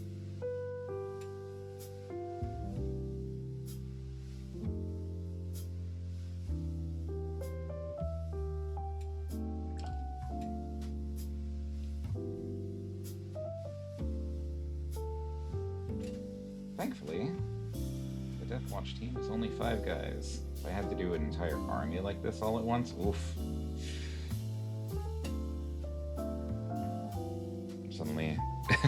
Suddenly not that surprised that there aren't many Deathwatch players out there. It's a lot of precision work.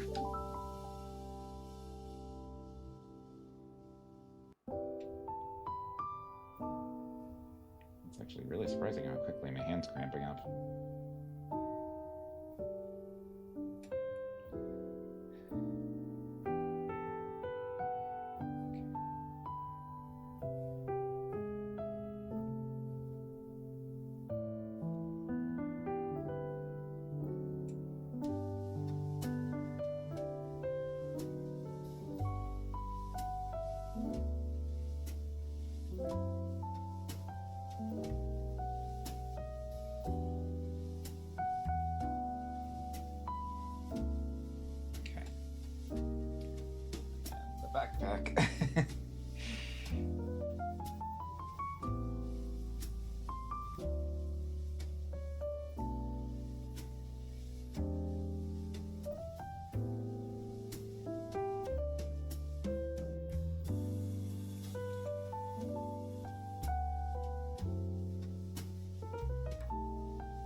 have avoided this for another step and just done the lights.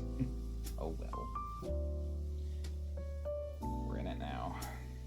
No turning back. I have to do this all over again with cloudy gray.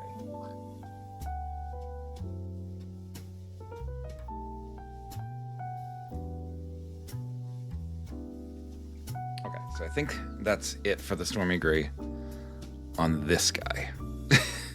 Doesn't look like much right now.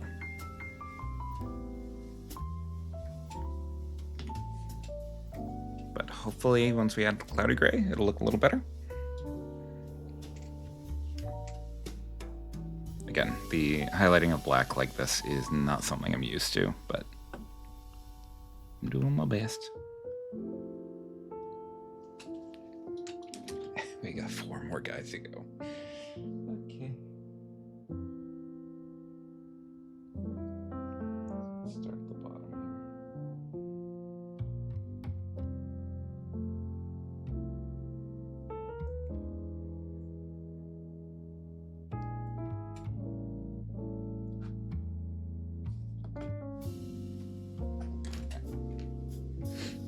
Looking good. I hope so.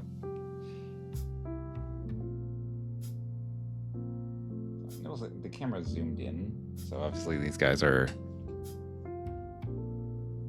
you're looking a lot more closely at them than you would be if they were just on the tabletop. So it's a little bit of a Monet effect going on here.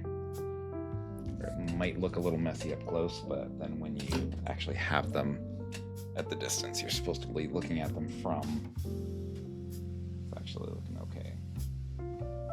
Just get back in my chair to confirm that. Like, is it true, or am I just making stuff up?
Purity seals I haven't really fully highlighted yet, and I need to do the writing on them as well.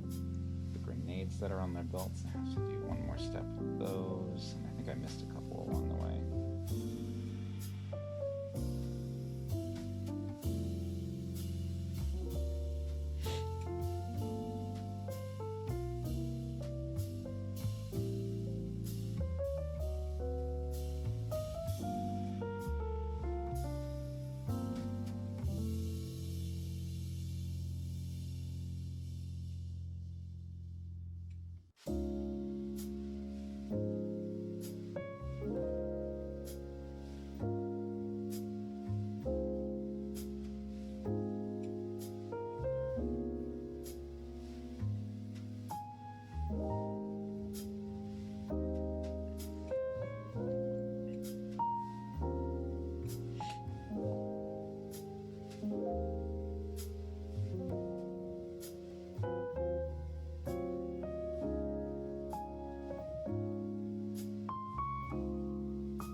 least favorite part of Sunday, realizing tomorrow is Monday.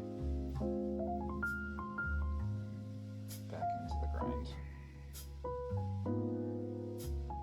And not the grind that I want to be in. I'd love to just do this. Just make things.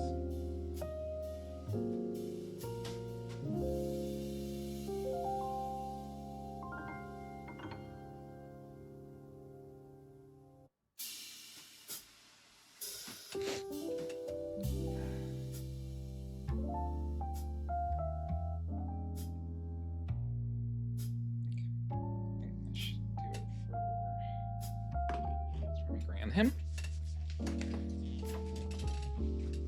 Actually, nope. I lied. It's the top part. The lights.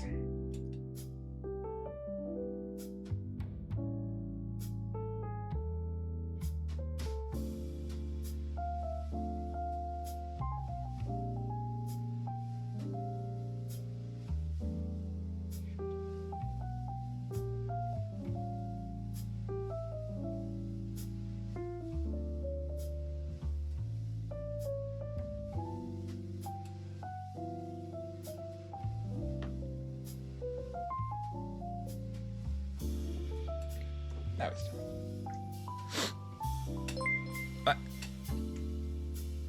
Cosmic New, thank you for following, and welcome to our story.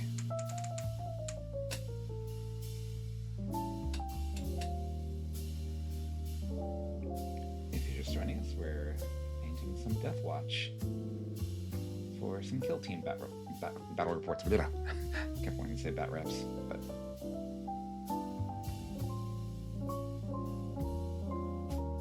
yeah. We're currently at probably what I would consider the most tedious stage, which is why I'm glad I'm streaming it, because then at least I can chat with people while I'm doing it. We're trying to do some edge highlighting on the black armor, which for me is always one of the hardest things. I'm just not that good at painting black. But I'm trying.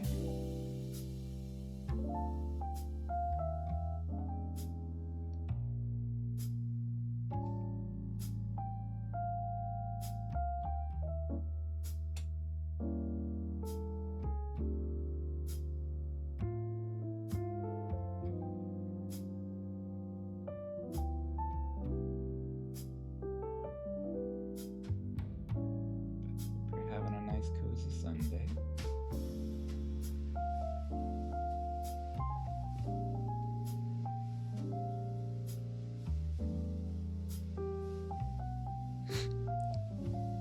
I can start when there's so much of it, yeah. If it's like a little accent, I usually don't have too much trouble, but here, where it's a huge part of the model, you want to make it interesting to look at, but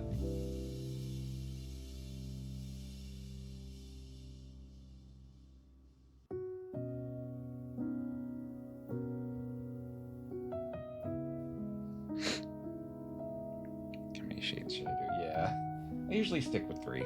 Like, there's the color for the recesses, in this case, the black. And then there's like the mid-tone, which I'm doing now, and then there's the highlight.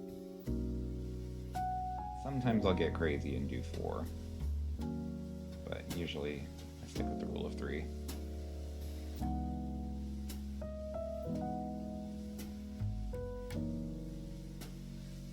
There are people who will do Deathwatch and go all the way up to just tiny little specks of pure white, and it looks amazing. But that is some wizardry right there.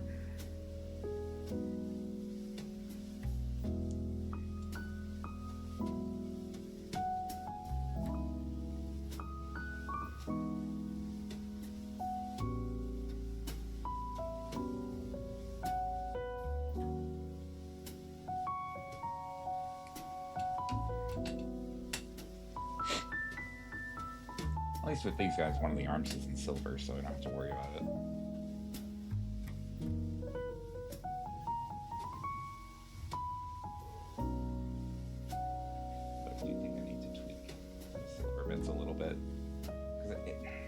It's technically done, but it doesn't look done to me.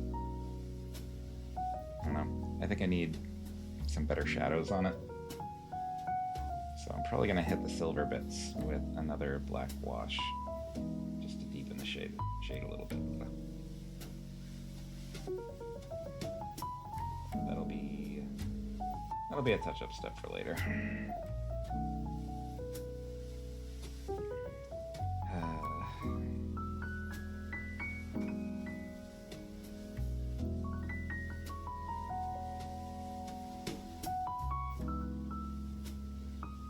All be worth it when the battle report is made.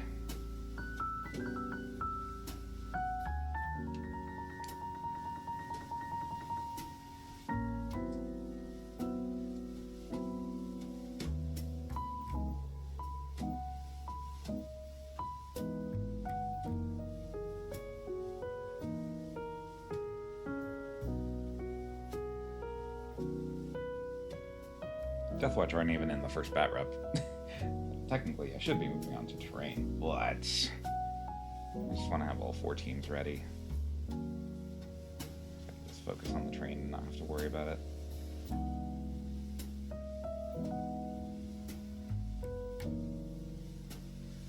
I'm very curious to see which teams emerge victorious.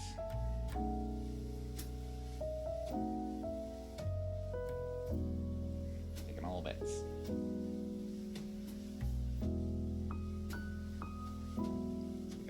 Legionaries, we got these guys, we got the Necrons, and then we got the Gene Stealer cultists.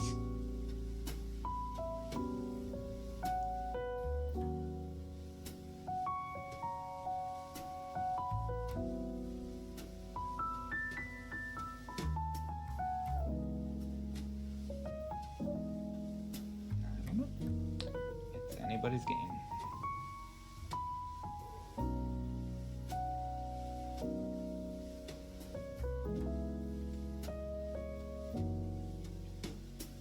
I feel like Legionaries will probably do well, but a lot of that has to do with the fact that, like, they are the only kill team I've actually played before. So you kind of know how to use them.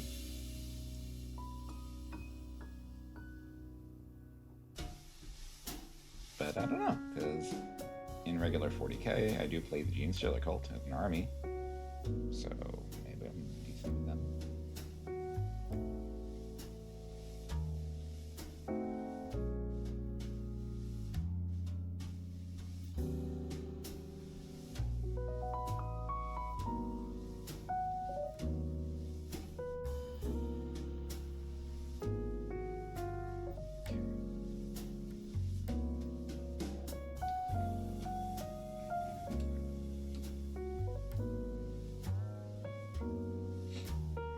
Big guy. No, Ike has a phone, buddy. Yep, yeah.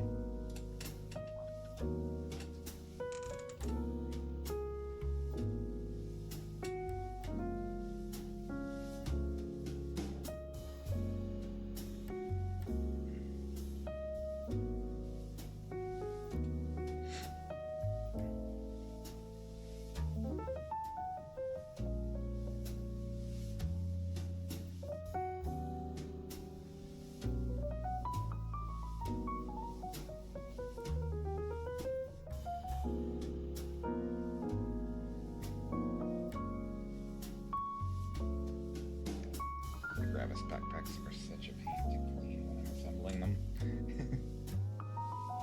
Just big and chunky and usually have a lot of flash and mold lines on them.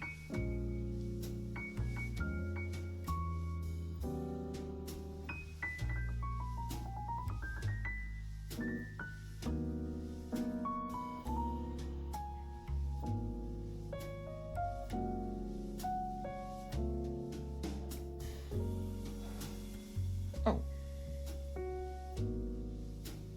I think I know now that what the 4th team is going to be for the second batch. It's a team I've been meaning to paint anyway for a long time. Yeah, so again, we got the Legionaries, Deathwatch, Heretic Circle and Wormblade for the first round, and then I think round 2, what I'll probably do is, yeah, I'll probably just stick it with 4 per round. And so round 2 will be the Casterkin, the Farstalker Kin Band, which is Kroot, the Felgor Ravagers to represent a Chaos faction, and then the last team will be the Blades of Cain, which is the Craftworld Eldar. I've got a fun little team picked out, and I think they're going to look pretty striking on the tabletop. Because with the Craftworld Eldar, I'm going to go with, it's going to be a fusion between my own unique Eldar color scheme, which is like teal with black. But those are going to be accent colors on them. The primary colors on each of those models is going to depend on what kind of aspect warrior they are. Because the Blades of Cain team is like an alliance of different Eldar aspect warriors. So we got the Striking Scorpions, which are like a nice vibrant green with some black. We've got the Howling Banshees, who have kind of bone white armor and like bright red hair. And then we've got the Dire Avengers, who are blue and white. Like a rich royal blue. So that'll look nice. So yeah, so all those with a little bit of teal mixed in on each of them to show what Craftworld they're from. It's the nice thing about the Eldar, they have a lot of pageantry to them. Very fancy. Because, you know, space elves.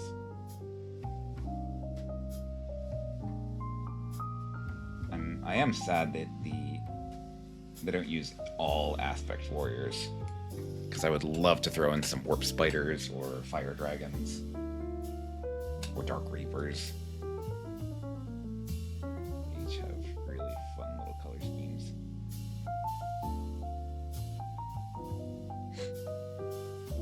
I'm actually surprised there aren't more Craftworld Eldar based kill teams. It'd be cool to see like a Seer Council team with a bunch of Psychers. Or maybe a Ranger squad. Or like a Guardian-based team with a couple weapon platforms.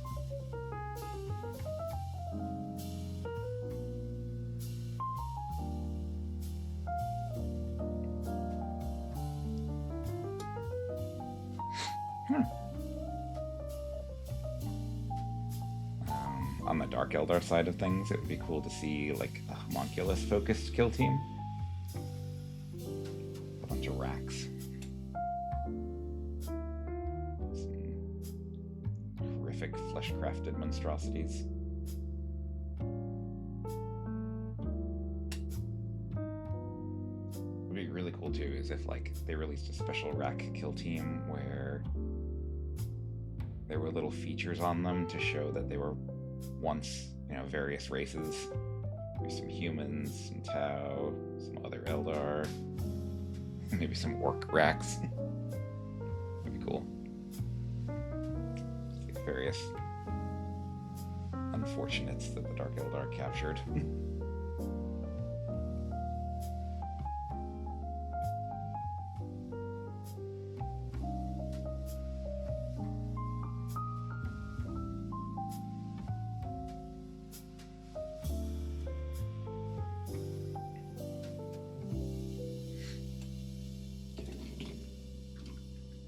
Alright, and lastly, the Disruptor.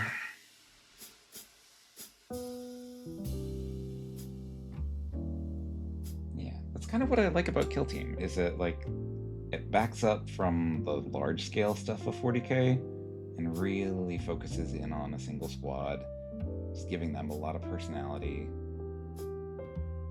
You know, it's small enough that you can name all the characters in them and give them their own story. I like that. A lot to be said for all-out war between giant armies, but I do like the small-scale stuff. Skirmish, special missions, things like that.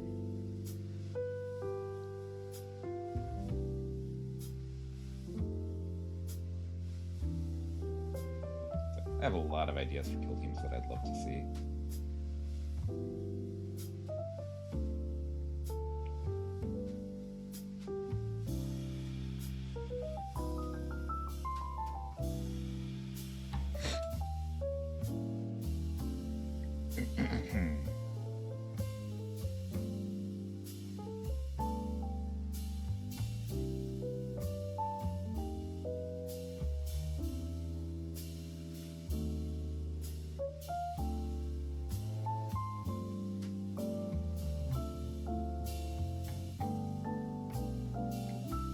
I wouldn't mind seeing like an assassin team. That'd be neat.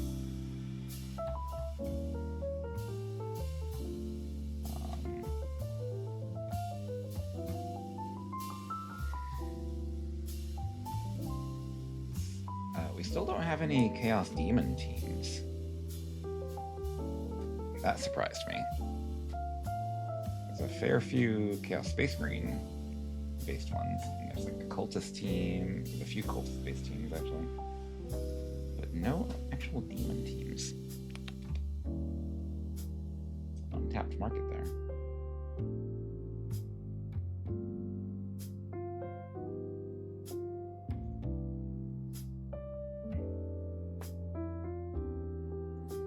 In old editions of Kill Team, demons were a thing. But that was before they had like the unique Kill Team like box sets. It was more like, yeah, if you got all these 40k models, just make a little team out of them. Now they're actually focusing in on it as its own thing.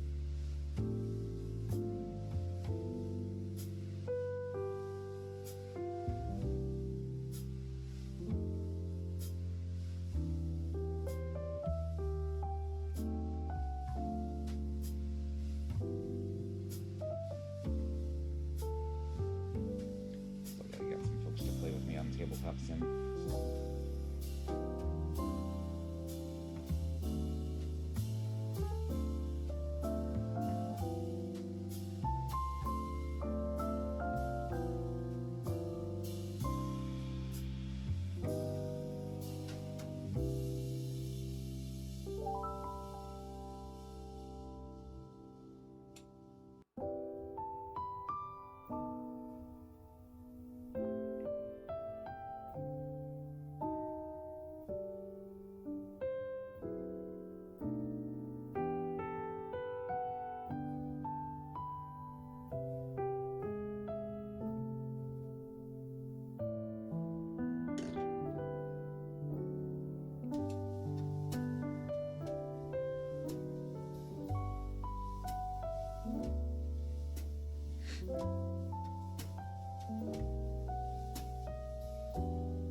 The Stormy Gray step will be done.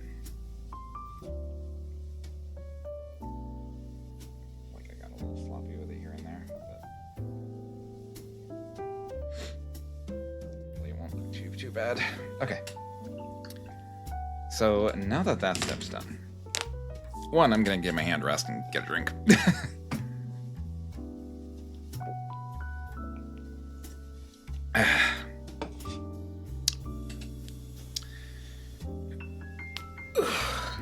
From a distance, they actually do look pretty good.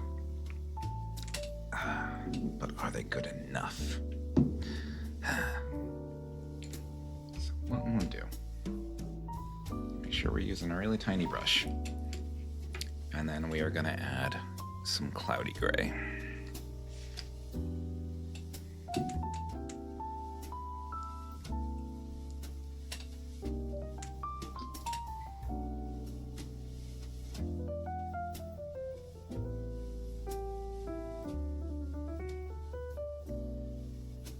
Mostly just the corners and high spots.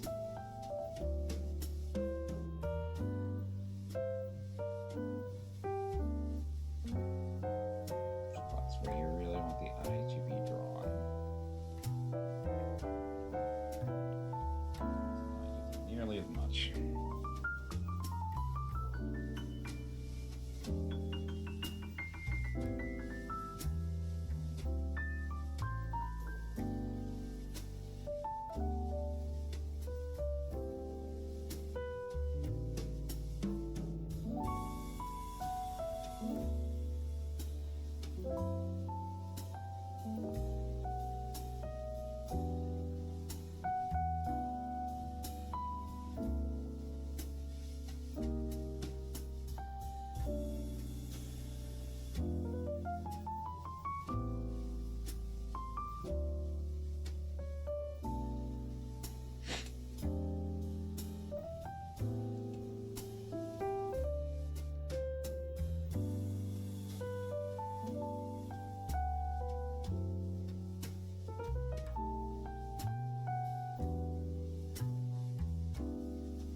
a little bit messy, but we can deal with it. You can always do some touch-ups later. I really don't like them. I'll look at them after stream. See what I need to do.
I feel like it's too bright.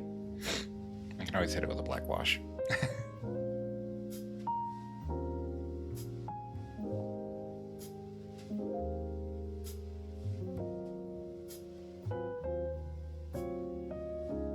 Kind of dull it down a little bit. It seems so harsh in some spots.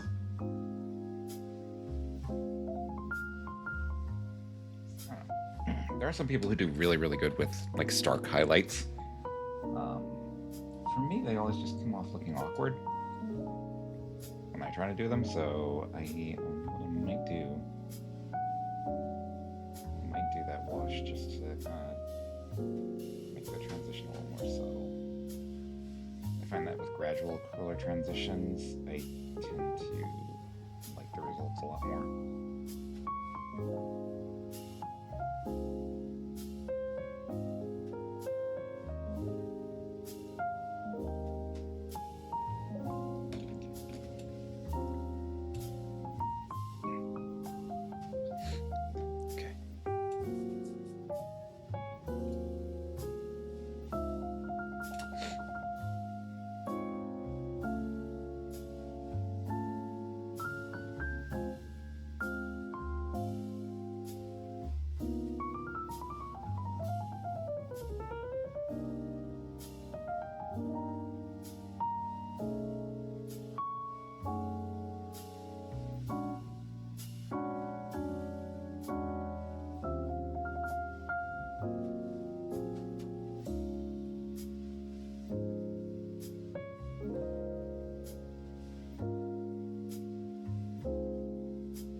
silent.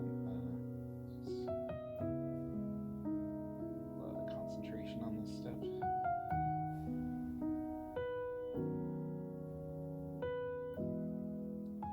What I should do is I don't know, for the streams like this, would you guys prefer if I just flute solo, or should I hop into a VC and whoever wants to hop in and just do that? I don't know.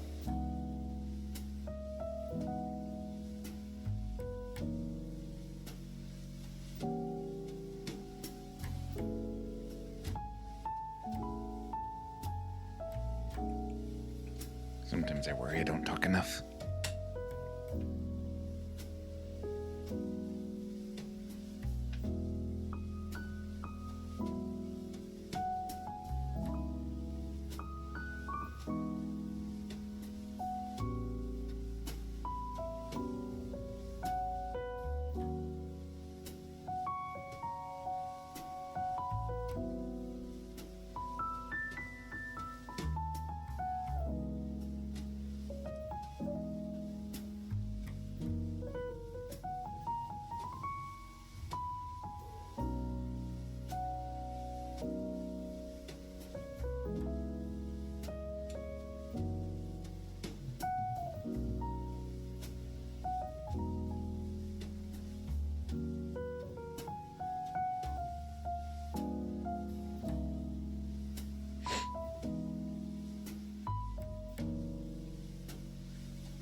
Which cat?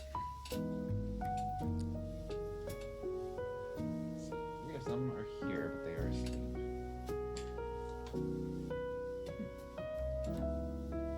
Maybe someone viewing from the other room?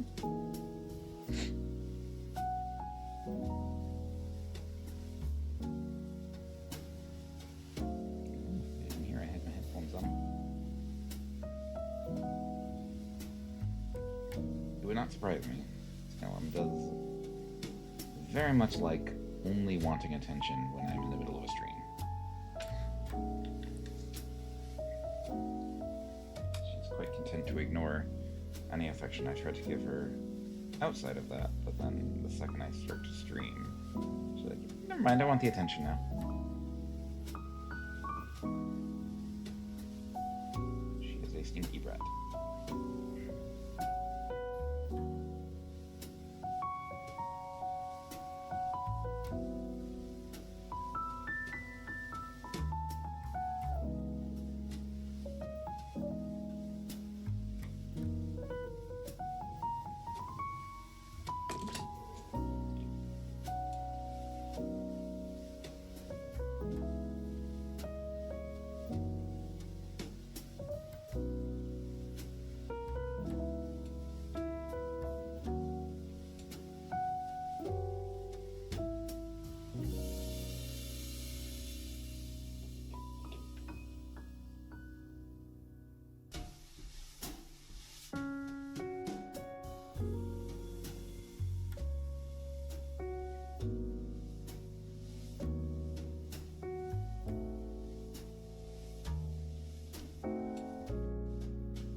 Salem is the most adorable thing ever until they have to live with her.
figure it out.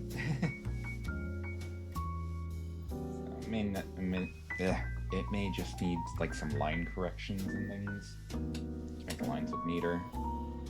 Or I may need to go back with a wash and just dull everything down.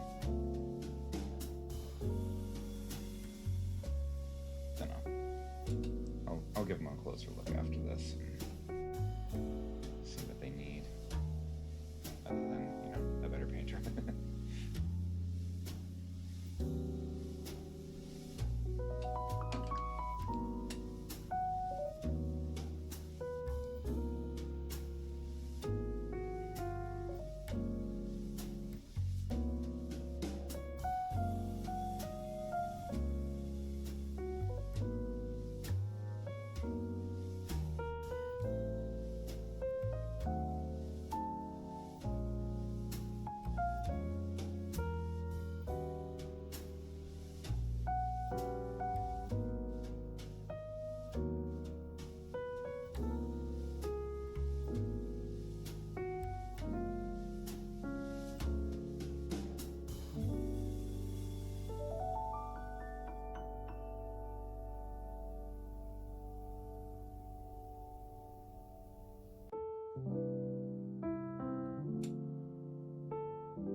Silver that I use for these guys. Use some special ones. I think on the backpacks, the vent, there's that little like ring, whatever, with the exhaust. I will do that in silver because I see that a lot, like Space Marine 2 and stuff.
So I think for all intents and purposes, the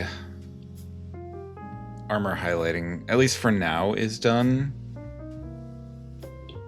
So, true to what I expected, I'm not completely satisfied with it, but it's something I can go back and fix a little bit. I think I'll do that off stream, question mark. Maybe a little later today after I get some other things done. So that's pretty much done. I think what I'm going to do now is some lights, and I'm debating what color to make them.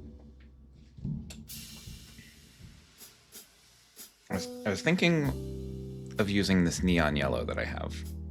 I've never really used it before. It's going to be the lights like on the backpacks here. But I don't know if yellow really goes with it.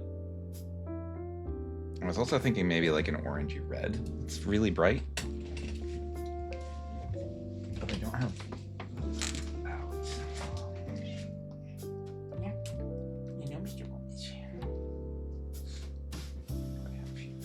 Marigold yellow. You have some Sione Scarlet. That's a really bright.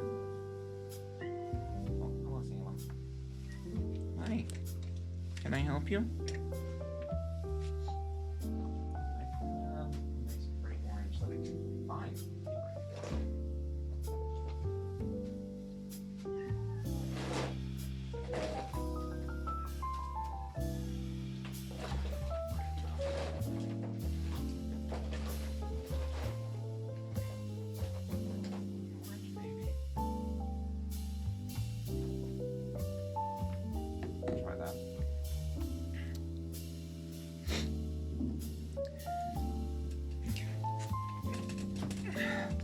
Or I could go with that creepy green, which was this alien goo color. I think I'm leaning toward the red. 'Cause I'm gonna have a fair amount of that green actually on that blade. So I think I'm gonna use some holly berry here. Gomez. Nope. It is not lap time right now.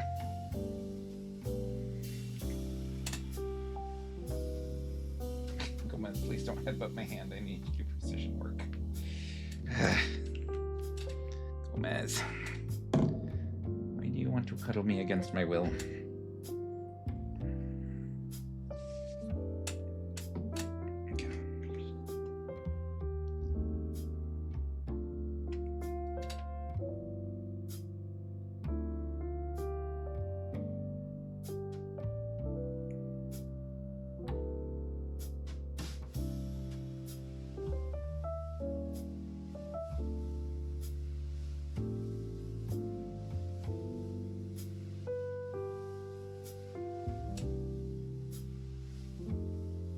It's going to need another coat, but I do like it.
Peony Scarlet with Holly Berry. It's a really nice bright red orange. And I'll put a little dot of the explosion orange on top of it. And hopefully that will look good.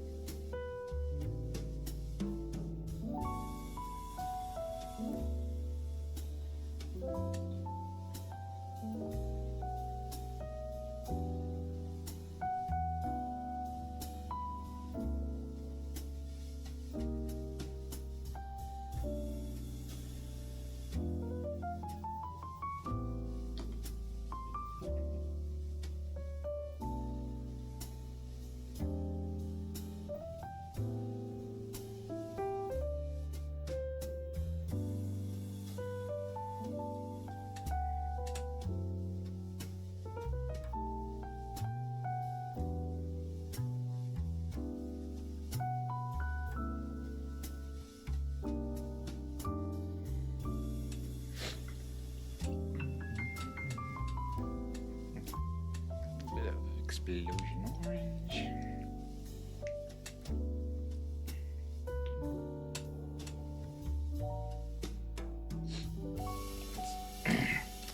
It's a mistake a lot of MIDI painters make, especially if they don't have like an art background, which I was one of those people.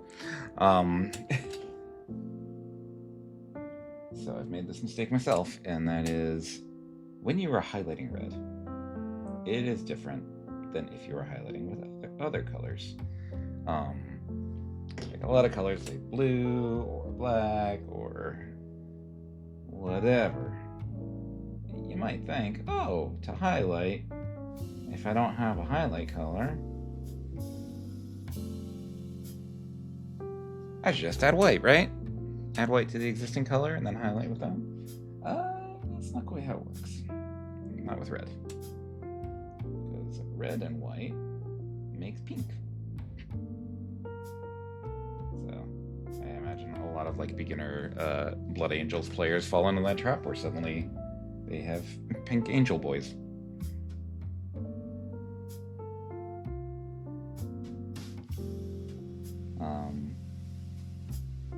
So with red, it's actually, you have to add oranges to highlight.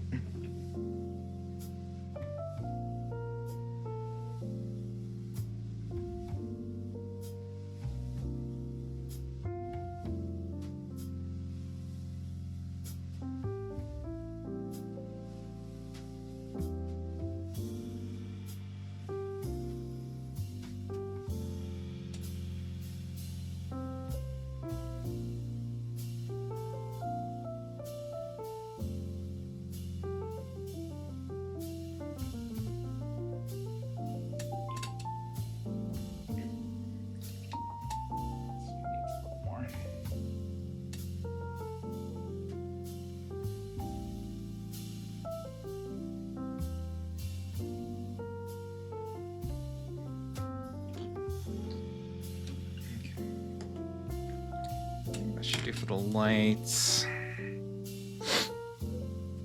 I don't have the silver out, so I can't really do the touch-ups on that yet. The grenades. So the grenades, I want them to look different from the other silver bits, so what I'm going to be using is one of the Citadel contrast paints, Black Templar. So it's kind of like a thick glaze, sort of. Or a thick wash. So what I'm going to do with this is just go to any grenades and cover it with this. And that'll kind of give it a ruddy, blackish sheen to it.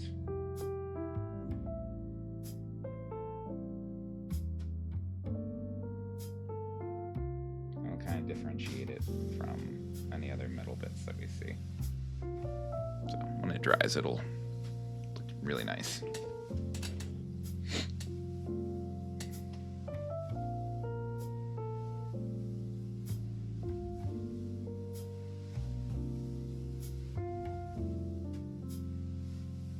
And then what I think I'll also do is touch up the, well, not touch up, but touch down, I guess, the silver bits that are here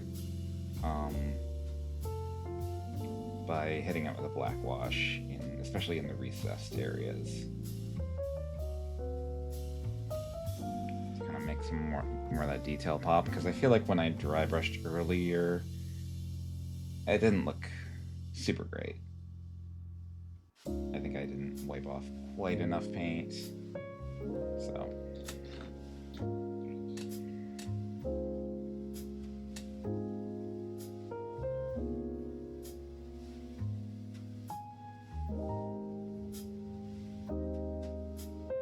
Ooh, another thing I have to do is that nozzle. I could try to do the nozzle. Could be like the last thing we do today.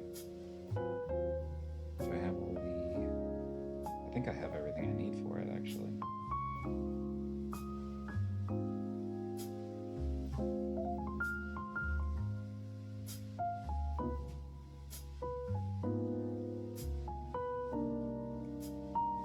Or I could do the purity seals.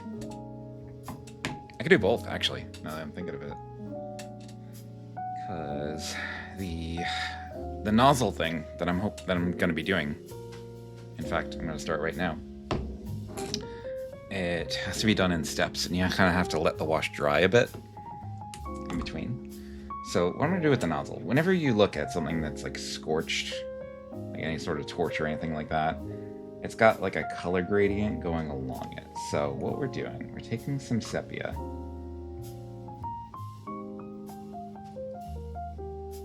and you can barely see it right now.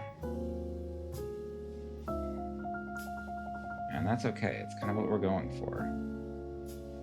So over like a half to 2/3 of the nozzle.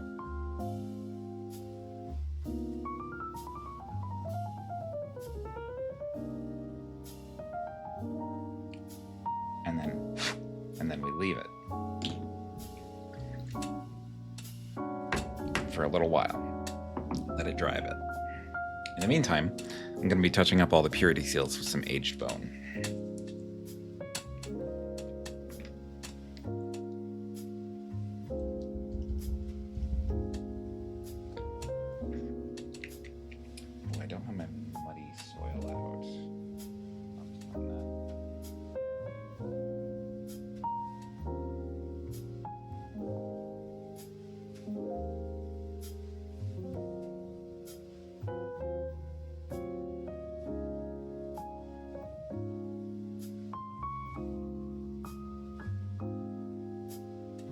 So we're using bone colors on these purity seals to kind of make it look like kind of aged parchment.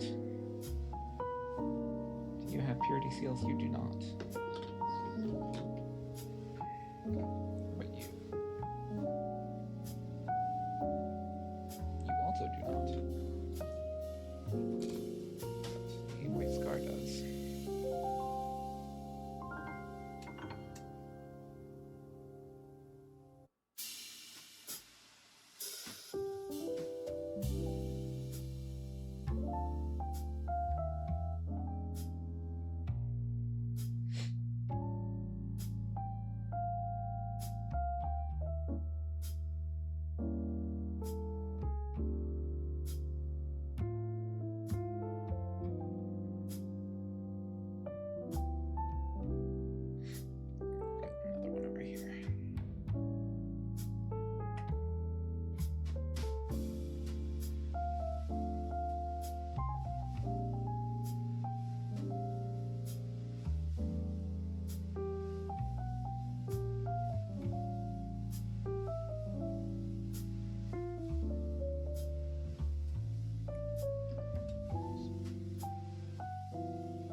meantime, while that is setting, I'm gonna take out the sepia again, and this time wash a little less of it.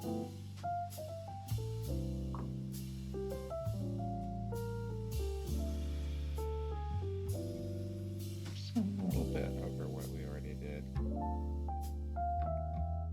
Now you can kind of see it a little more.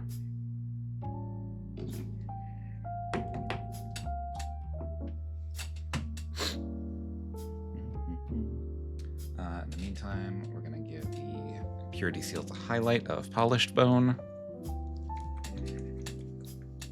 And then I'm going to do another wash step on the nozzle, and then I'm going to go digging for my muddy soil.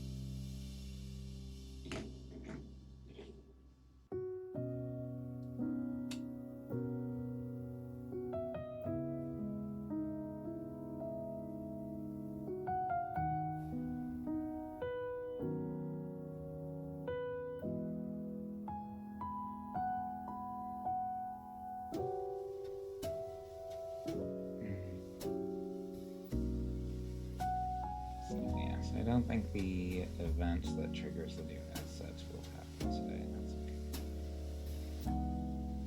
At some point, mathematically, it's bound to happen, and we will see it. And it will be good.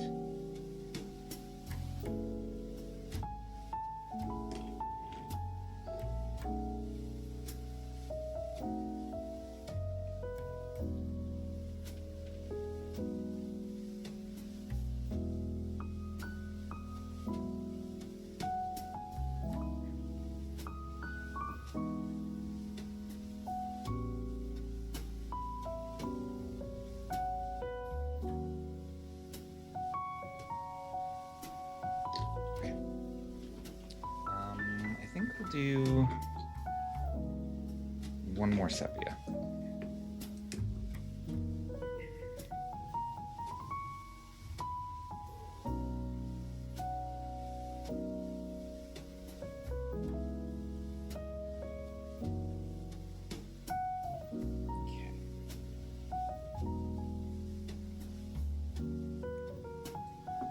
There we go. So it is kind of visible from a distance now, that kind of goldish tint. Now I need my muddy soil. Where are you? I do also have walnut brown. That could do. That'll do. Very similar. Just need a dark brown of some kind. Because if you use black for the writing on the purity seals, it's too dark. It doesn't look quite right.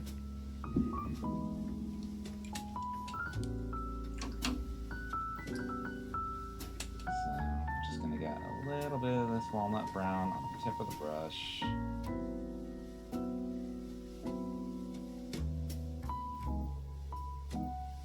And just barely touching to the purity seal.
This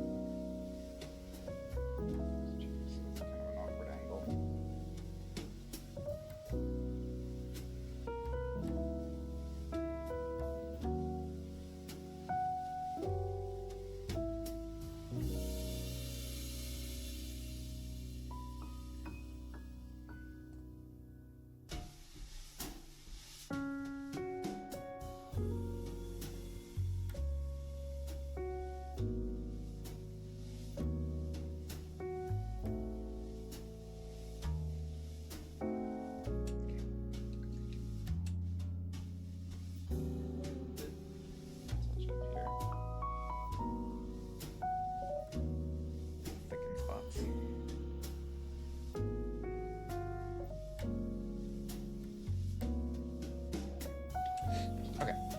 So for the nozzle, we're going to transition away from the sepia and into some blue. We have some Drakenhof Nightshade. Like if you look at something scorched, it always gets kind of bluish toward the source of the heat.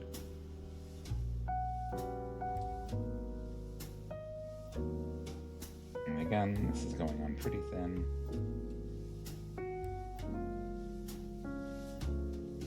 Don't want it to pull up too much.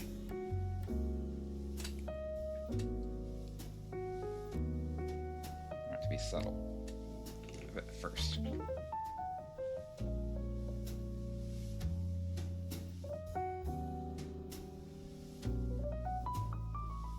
Just gently blowing on it.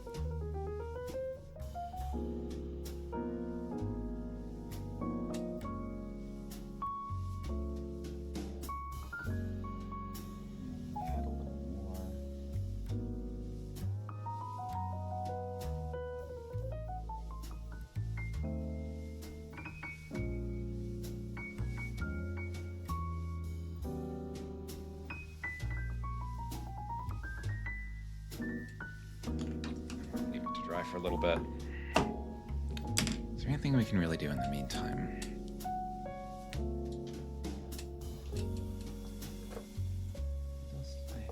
You know what? You can do the Necron head. I've got some blackened steel here. Necron head on the head taker's belt.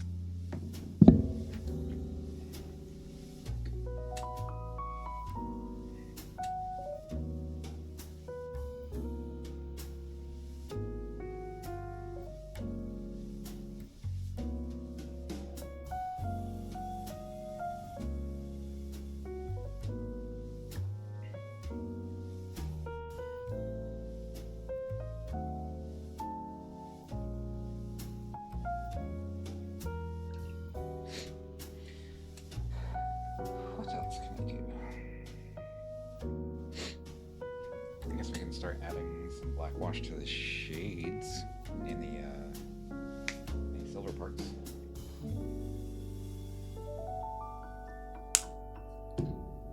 While we're just waiting for that blue wash to dry.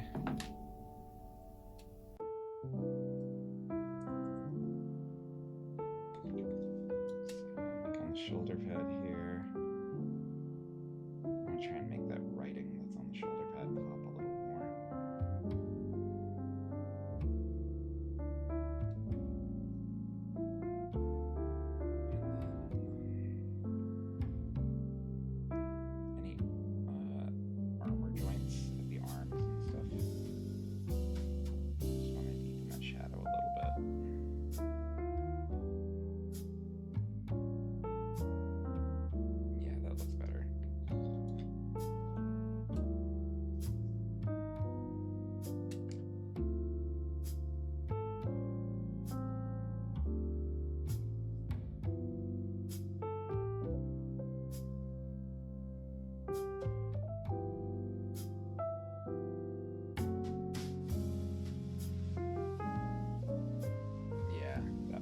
A lot better.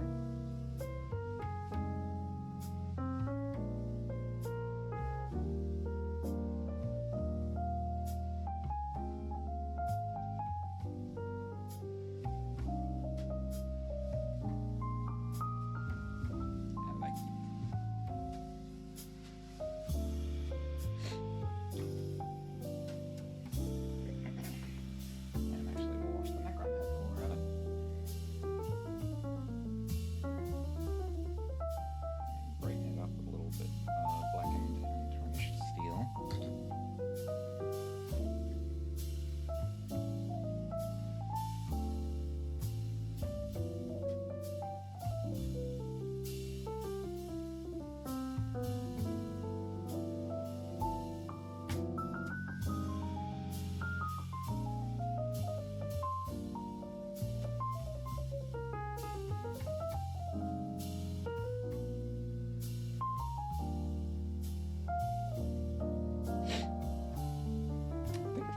Thunderhammer.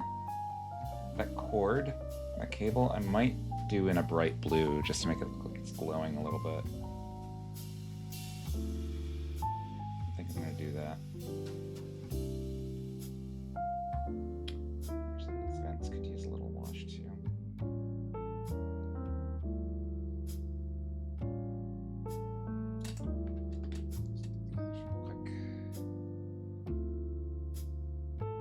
Yeah, I think I brightened up a little too much when I was dry brushing the silver earlier. It just kind of looks shoddy. So a little bit of wash should fix that.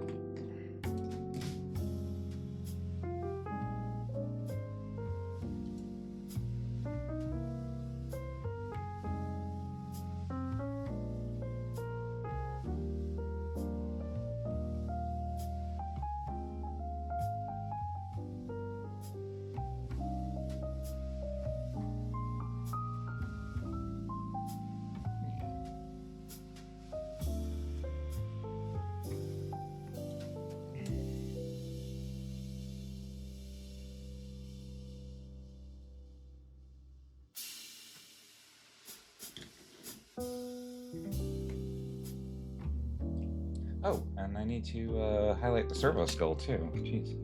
There's so many details in these guys. Hey, girl, how's it going? Yes, indeed, painting. We are working on our Deathwatch.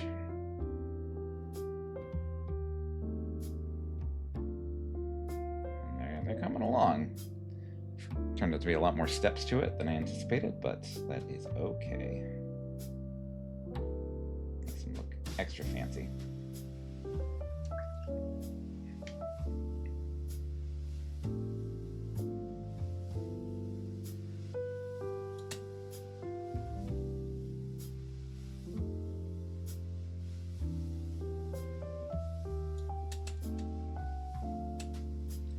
That blue wash is probably dry.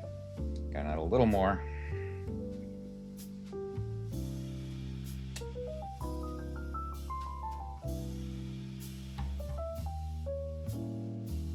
Now you can really start to see that bluing effect from the nozzle on the flamer. Might need another coat.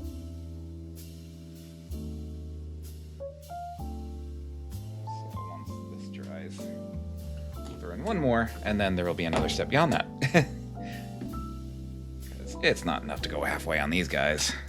They're fancy lads. Just get the next wash that I need ready. Okay. So I did the extra black wash.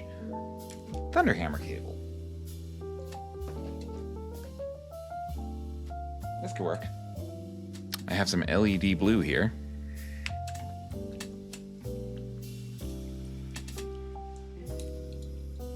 I haven't used this one in forever. Yeah, nozzle's all dry.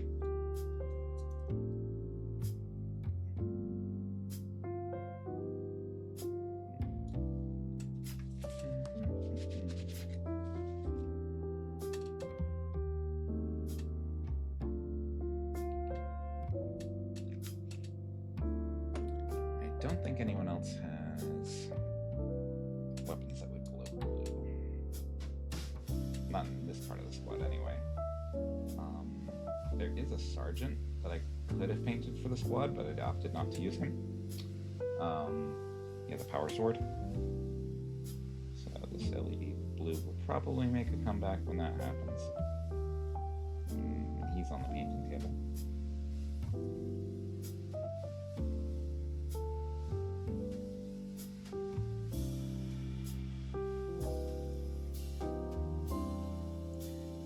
Another thing I think that might kind of be fun when I do the battle reports is have the possibility of fatalities. So like if a character is knocked out, maybe roll on a table to see if they're injured or something worse happens in between battles. And then if they get a really bad result and they die, then they just don't come back for future battles in that story. That would be kind of fun, I think. There are skirmish modes in 40k and fantasy that do that. It'd be kind of fun to bring that into Kill Team.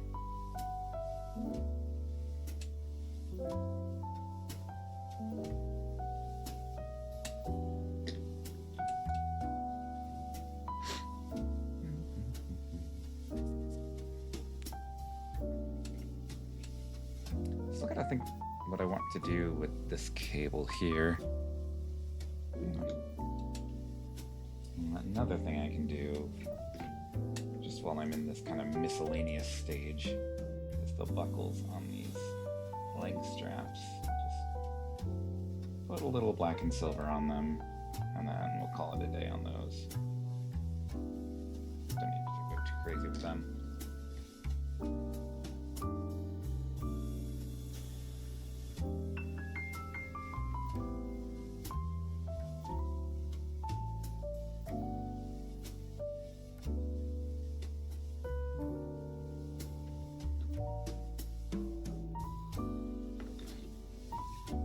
That's set. Speaking of set, is that wash on the Necron head done?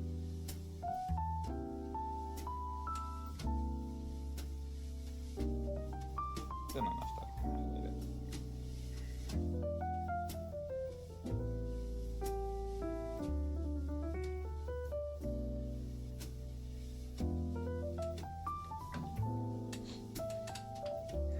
I could have sworn I saw my tarnished steel out here somewhere.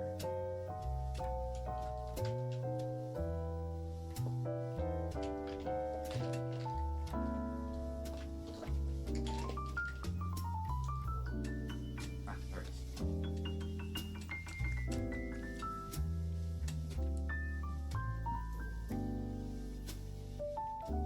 It's quite a bit brighter.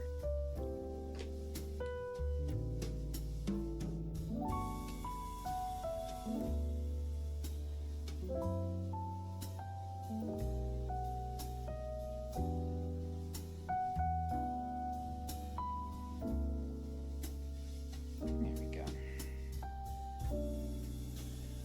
And why not highlight the buckles?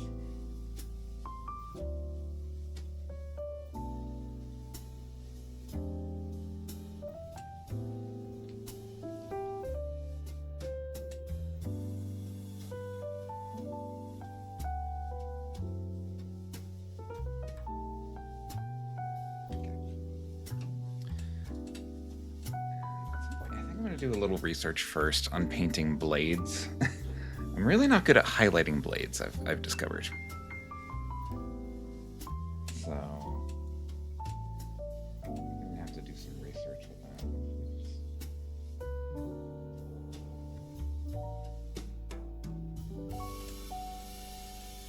That kind of works.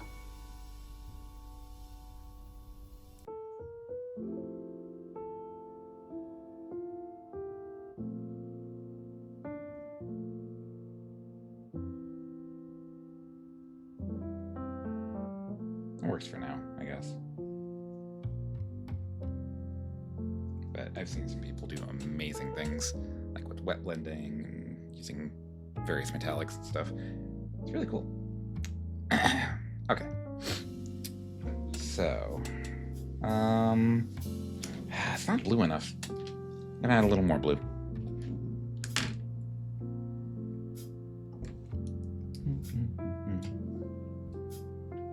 Oh, actually, like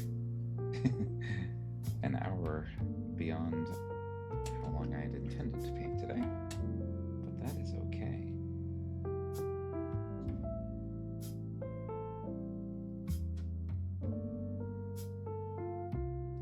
Okay. So yeah, so now that nozzle looks really blackened up. But we're gonna go a step further with it once that dries. Okay, in the meantime, keep bluing up this cable. And like I've mentioned before with the Blade Master, the blade of his sword, that Xenophase blade that he's got, that's gonna be like its own stream, I think. do some extra research, just kind of make some notes for the steps that I need to do. So I want it to look nice, I want it to look striking. It seems kind of... like, the Deathwatch team is kind of unique in that they don't really have a leader. Usually, the kill teams have one model that's designated as the leader. These guys don't, even though they have a sergeant, which you would think he would be the leader, but nope, he's not necessary to be included. So I didn't. And,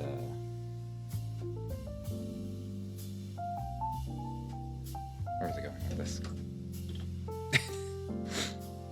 I don't know. I just had it kind of in my head that the Blade Master is kind of this particular squad's de facto leader. Neat.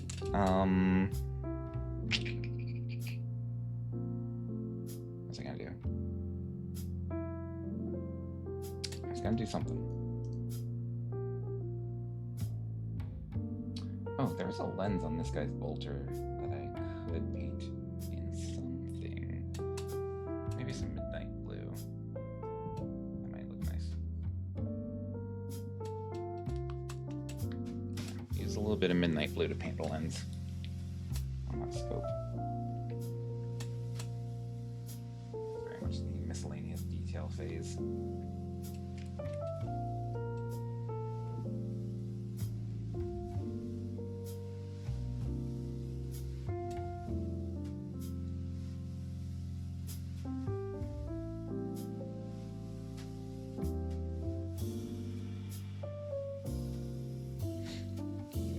Excited for the teams that I'm going to be painting after this. Once I finish the Deathwatch team, I am going to focus on terrain for a little bit. For probably a couple of streams, and then paint a bunch off stream as well, and try and get it done. I don't think the terrain will take that long. They're bigger pieces, obviously, but most of it's just dry brushing. If I had the airbrush set up, I would do airbrushing instead, to make it even faster. But the buildings, it's mostly monocolor, or, one family of colors, usually like grays and stuff, for the buildings that I have picked out.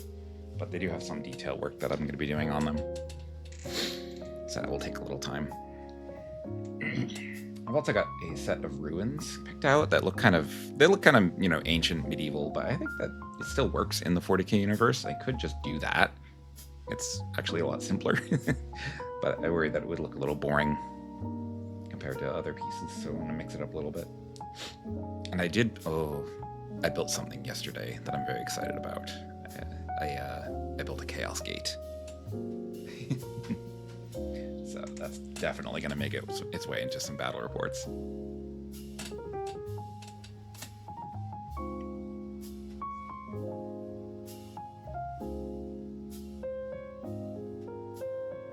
getting to the point where my eyes are starting to cross a little bit by how much focus I've been doing.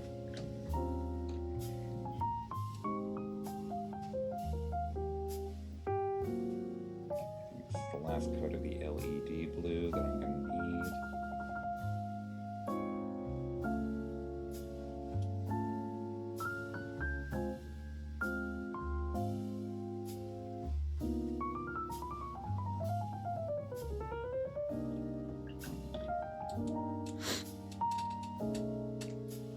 I really do like how this hammer is looking. Just this model in general. I just like the look of him. Vigo of the Wolf Spears. And there are 5 more Deathwatch guys in the set that I put together, so at some point you can't expect them to be on the table. Because we got a Breacher who's from the Imperial Fists.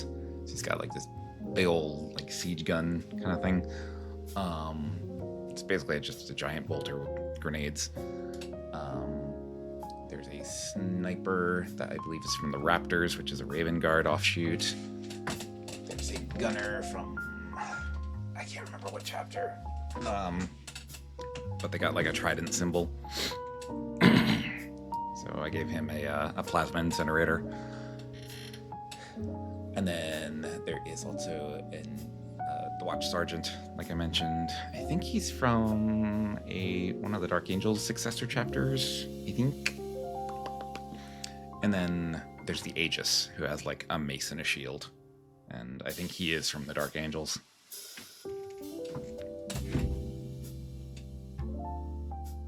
Okay. We got some fun squad members that we can paint up beyond them, but not yet. My roadmap going forward: finish the Deathwatch, finish the terrain pieces, make the battle reports, at least the first two, where it's Chaos versus Necrons, and then Deathwatch versus Genestealer Cult.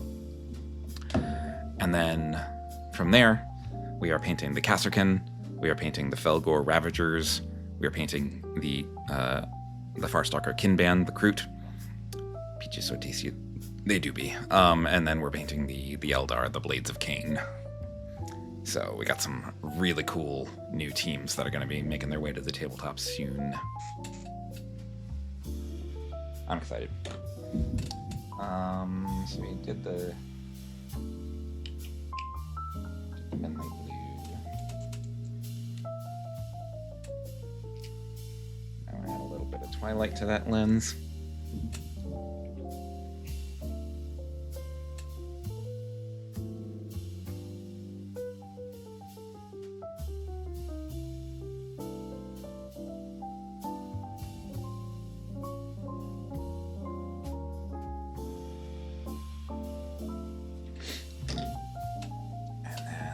Bit of Snow Shadow.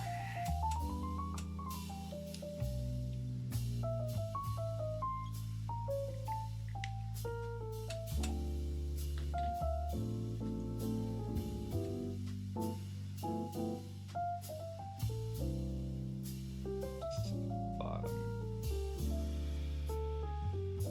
Little crescent shape. Just at the bottom of the lens.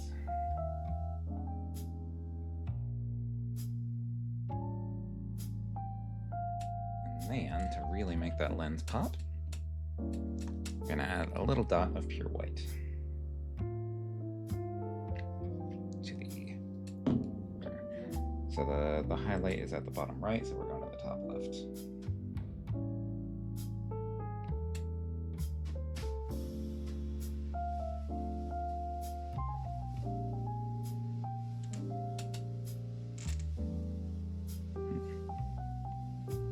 There we go. So the lens kind of looks a little three-dimensional, like there's really light reflecting through it. Yeah. It works. Okay, and then for the cable here, we are going to take some of that LED blue and we're going to add a little white to it.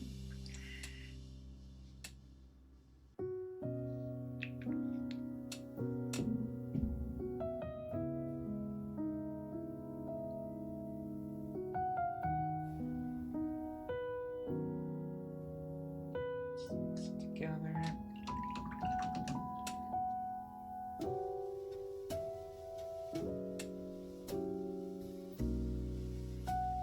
So the regular LED blue will leave in the recesses, and then the individual cables will just edge highlight with this mix.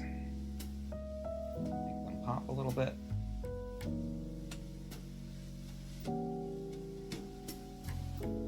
And what is up with my voice today?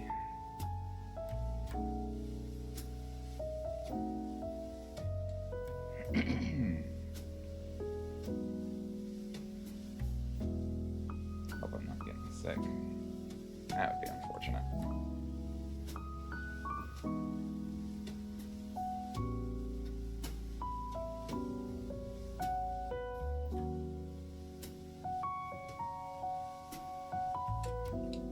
Okay, and then a little bit more white.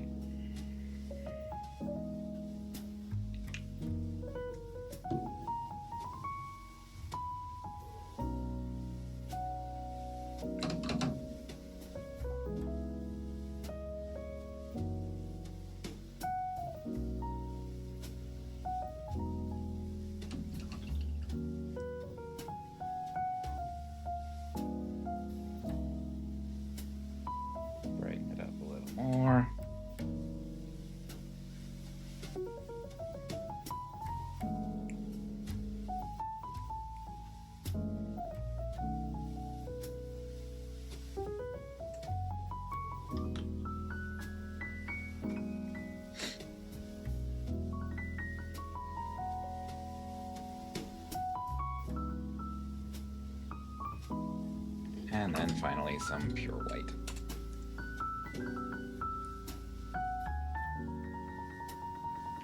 Oh, look, it's a cutie patootie? Yeah, and she's typing, oh, look, it's a cutie patootie in my chat.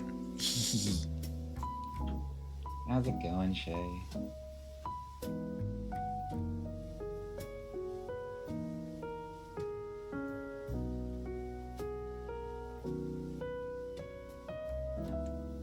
Here we go. And Awu is here too, yes.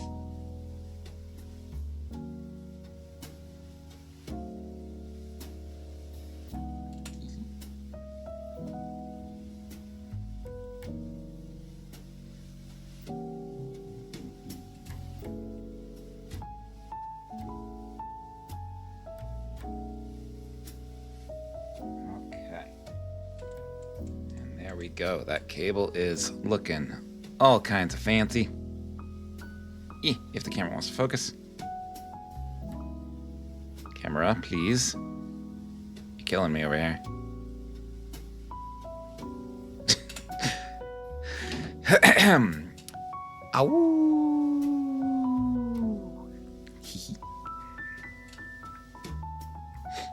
All right. This demolisher is looking pretty schwanky. In fact, I dare say he is done. I just have to take care of the rim of his base.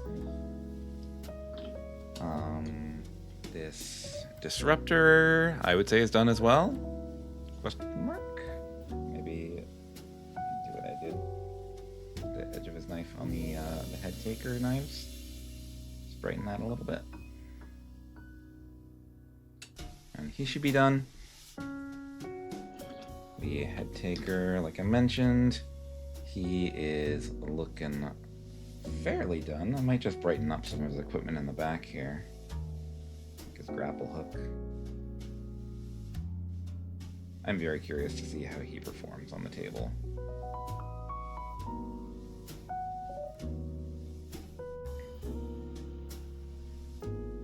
And he'll be pretty much done. I'm okay. This white scar is probably the only one that I have significant work to do with. One, I have to highlight the servo skull. And then the task that is his blade. My blade. For the salamander, the only thing we really need to work on with him is the nozzle of the flamer part of his gun. So we're going to use the last wash for that. That's not it. This is it. Druhi Violet. So we're just shading the very end of the nozzle. With some purple. Just to darken it up.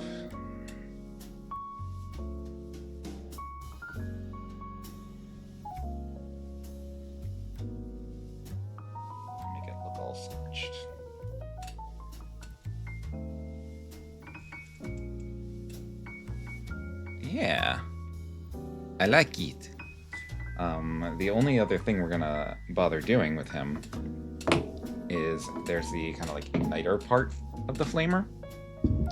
So we are actually gonna bring back some of that holly berry.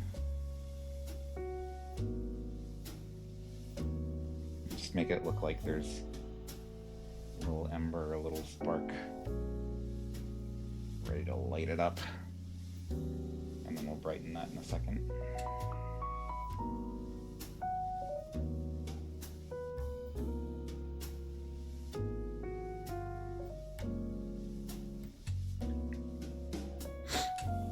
Hearing my blade woke up a sleepy agent in me. My blade was blessed by dark elf priests high on DMT.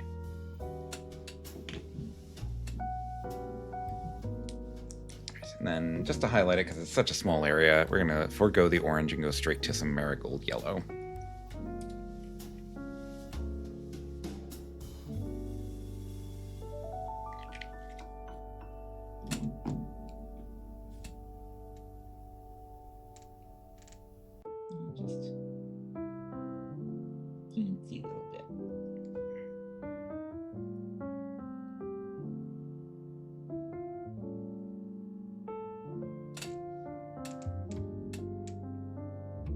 Oops. Focus. Yeah. That's a good looking gun. If I do say so myself.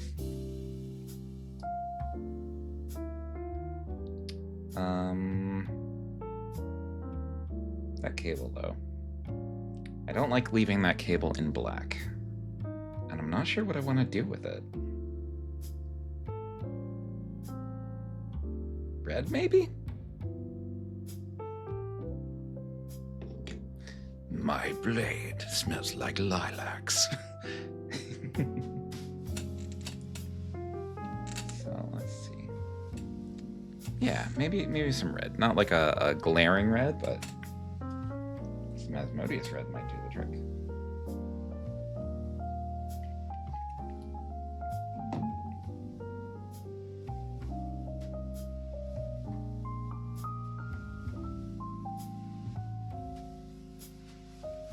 Take a few coats. Just giving myself more to do. But that's okay. Like, it's only a 5-man squad. They should feel fancy. It's another thing I really like about Kill Team, because it's small squad like this. You can devote extra time to each member and make them look really pretty. You don't have to just like speed paint and risk them looking kind of shoddy. So, when you guys coming over to play? Because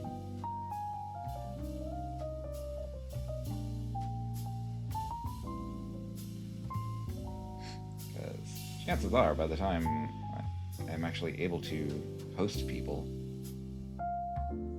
I will probably have a lot of teams painted up, so there will be a lot of options.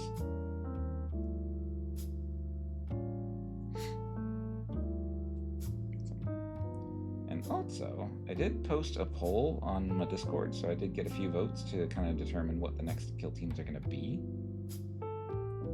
But I always welcome input. So there's a lot of potential teams to see on the painting table, and subsequently on the field of battle in some battle reports. See if you have any particular favorite 40k factions. Pretty much all of them are represented in Kill Team in various ways. So.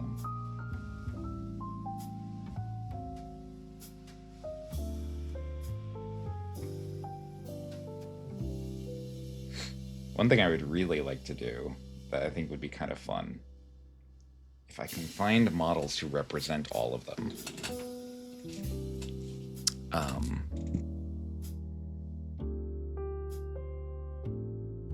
So,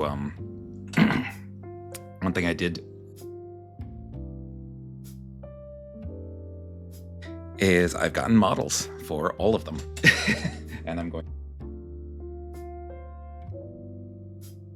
model in my collection that is their character.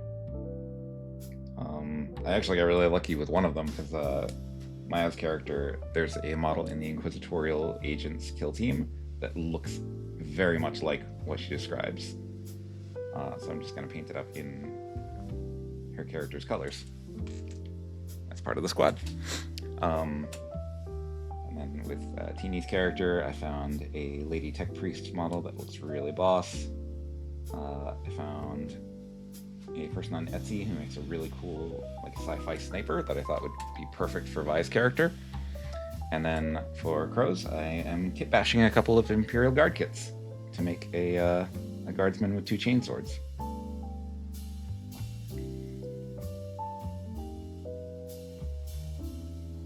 So,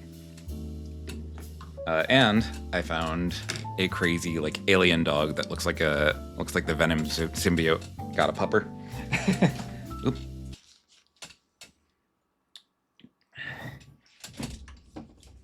Hold on 1 second. I accidentally pulled my headphone cable out, so I can't hear anything. Anyway, even though I can't hear, hopefully you can still hear me. But yeah, so I found like an alien pupper that's going to be Orpheus. So what I would love to do, honestly, is find like a few more to represent some of the NPCs that they found, and just make a Dark Heresy kill team. Just like homebrew something. That'd be amazing. Yeah. Dang it. Hold on one second.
I have been muted. I am so sorry. But hello. Hello, Chaos. How's it go? And yes, I don't know how long I've been muted.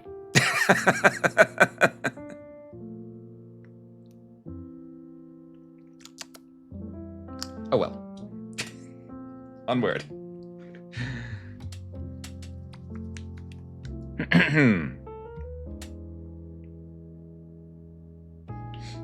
So we're gonna add some blood red to that cable.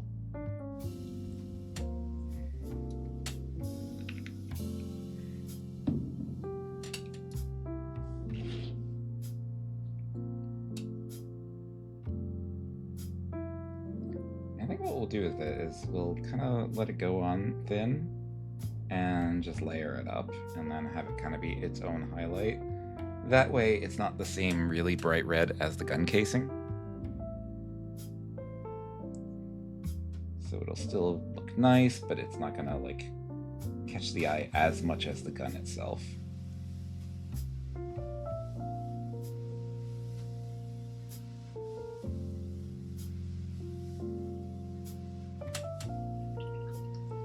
Yeah. I couldn't hear you and thought I was going insane. I mean, normally, finally not hearing my voice anymore is what makes people sane again. And they're like, oh, thank God, we're free.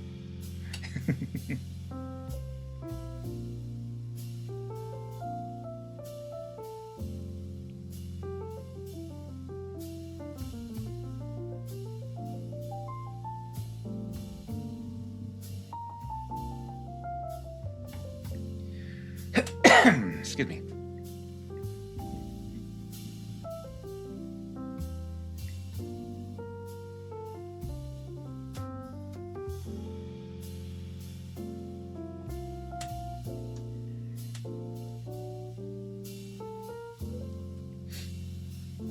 Probably should be metal right there.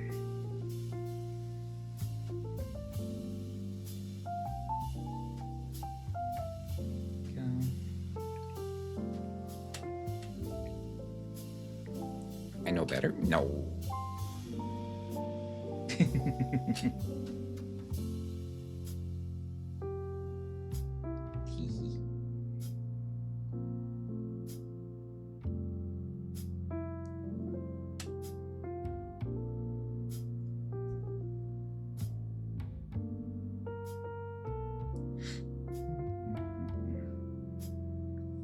Yeah.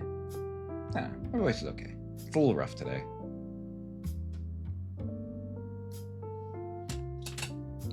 I don't think it's as effective as it can be.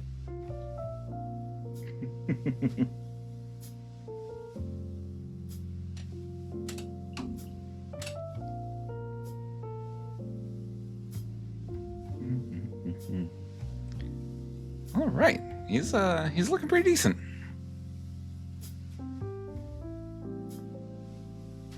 So I think this fellow, this Horde Slayer, is done.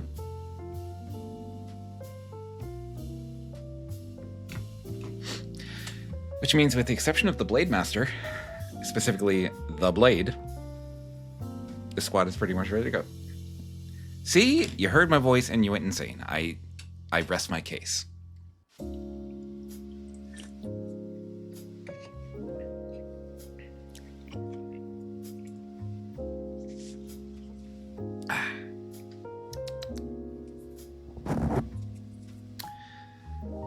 Anyway.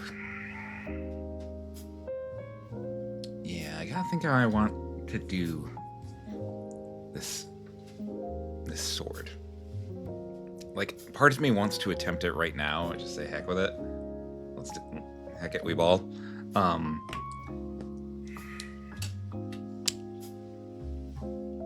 But do I want to make you guys put up with me that long?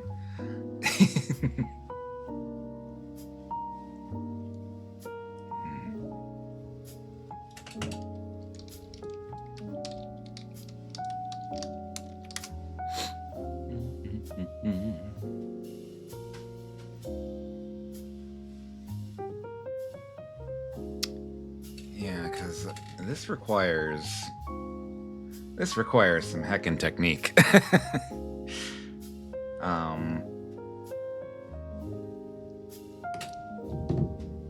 Man, I'm torn. I am torn whether I want to just attempt it now, like maybe take a quick break and then attempt it, or no, it's 4 o'clock. It's 4 o'clock. I've been streaming like 2 hours longer than I thought I would, so I think I'm going to hold off. And if I attempt it off stream, I will at least come back and like showcase it and say what I did. Otherwise, I will paint it during stream on Tuesday. And if I'm done by Tuesday, I'll paint some terrain. May even, if I'm going to attempt it at all in the near future, and it's not on stream, I'll record it. I'll record my clumsy attempts at doing fancy blade work. Yeah. Okay, so let's look around for a raid target so I can go and do some cleaning and such, because that's so much fun.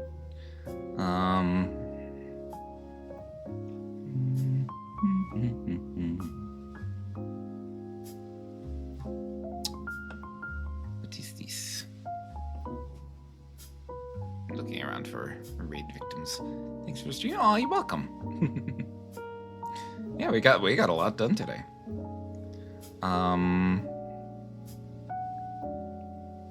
Why don't we go and visit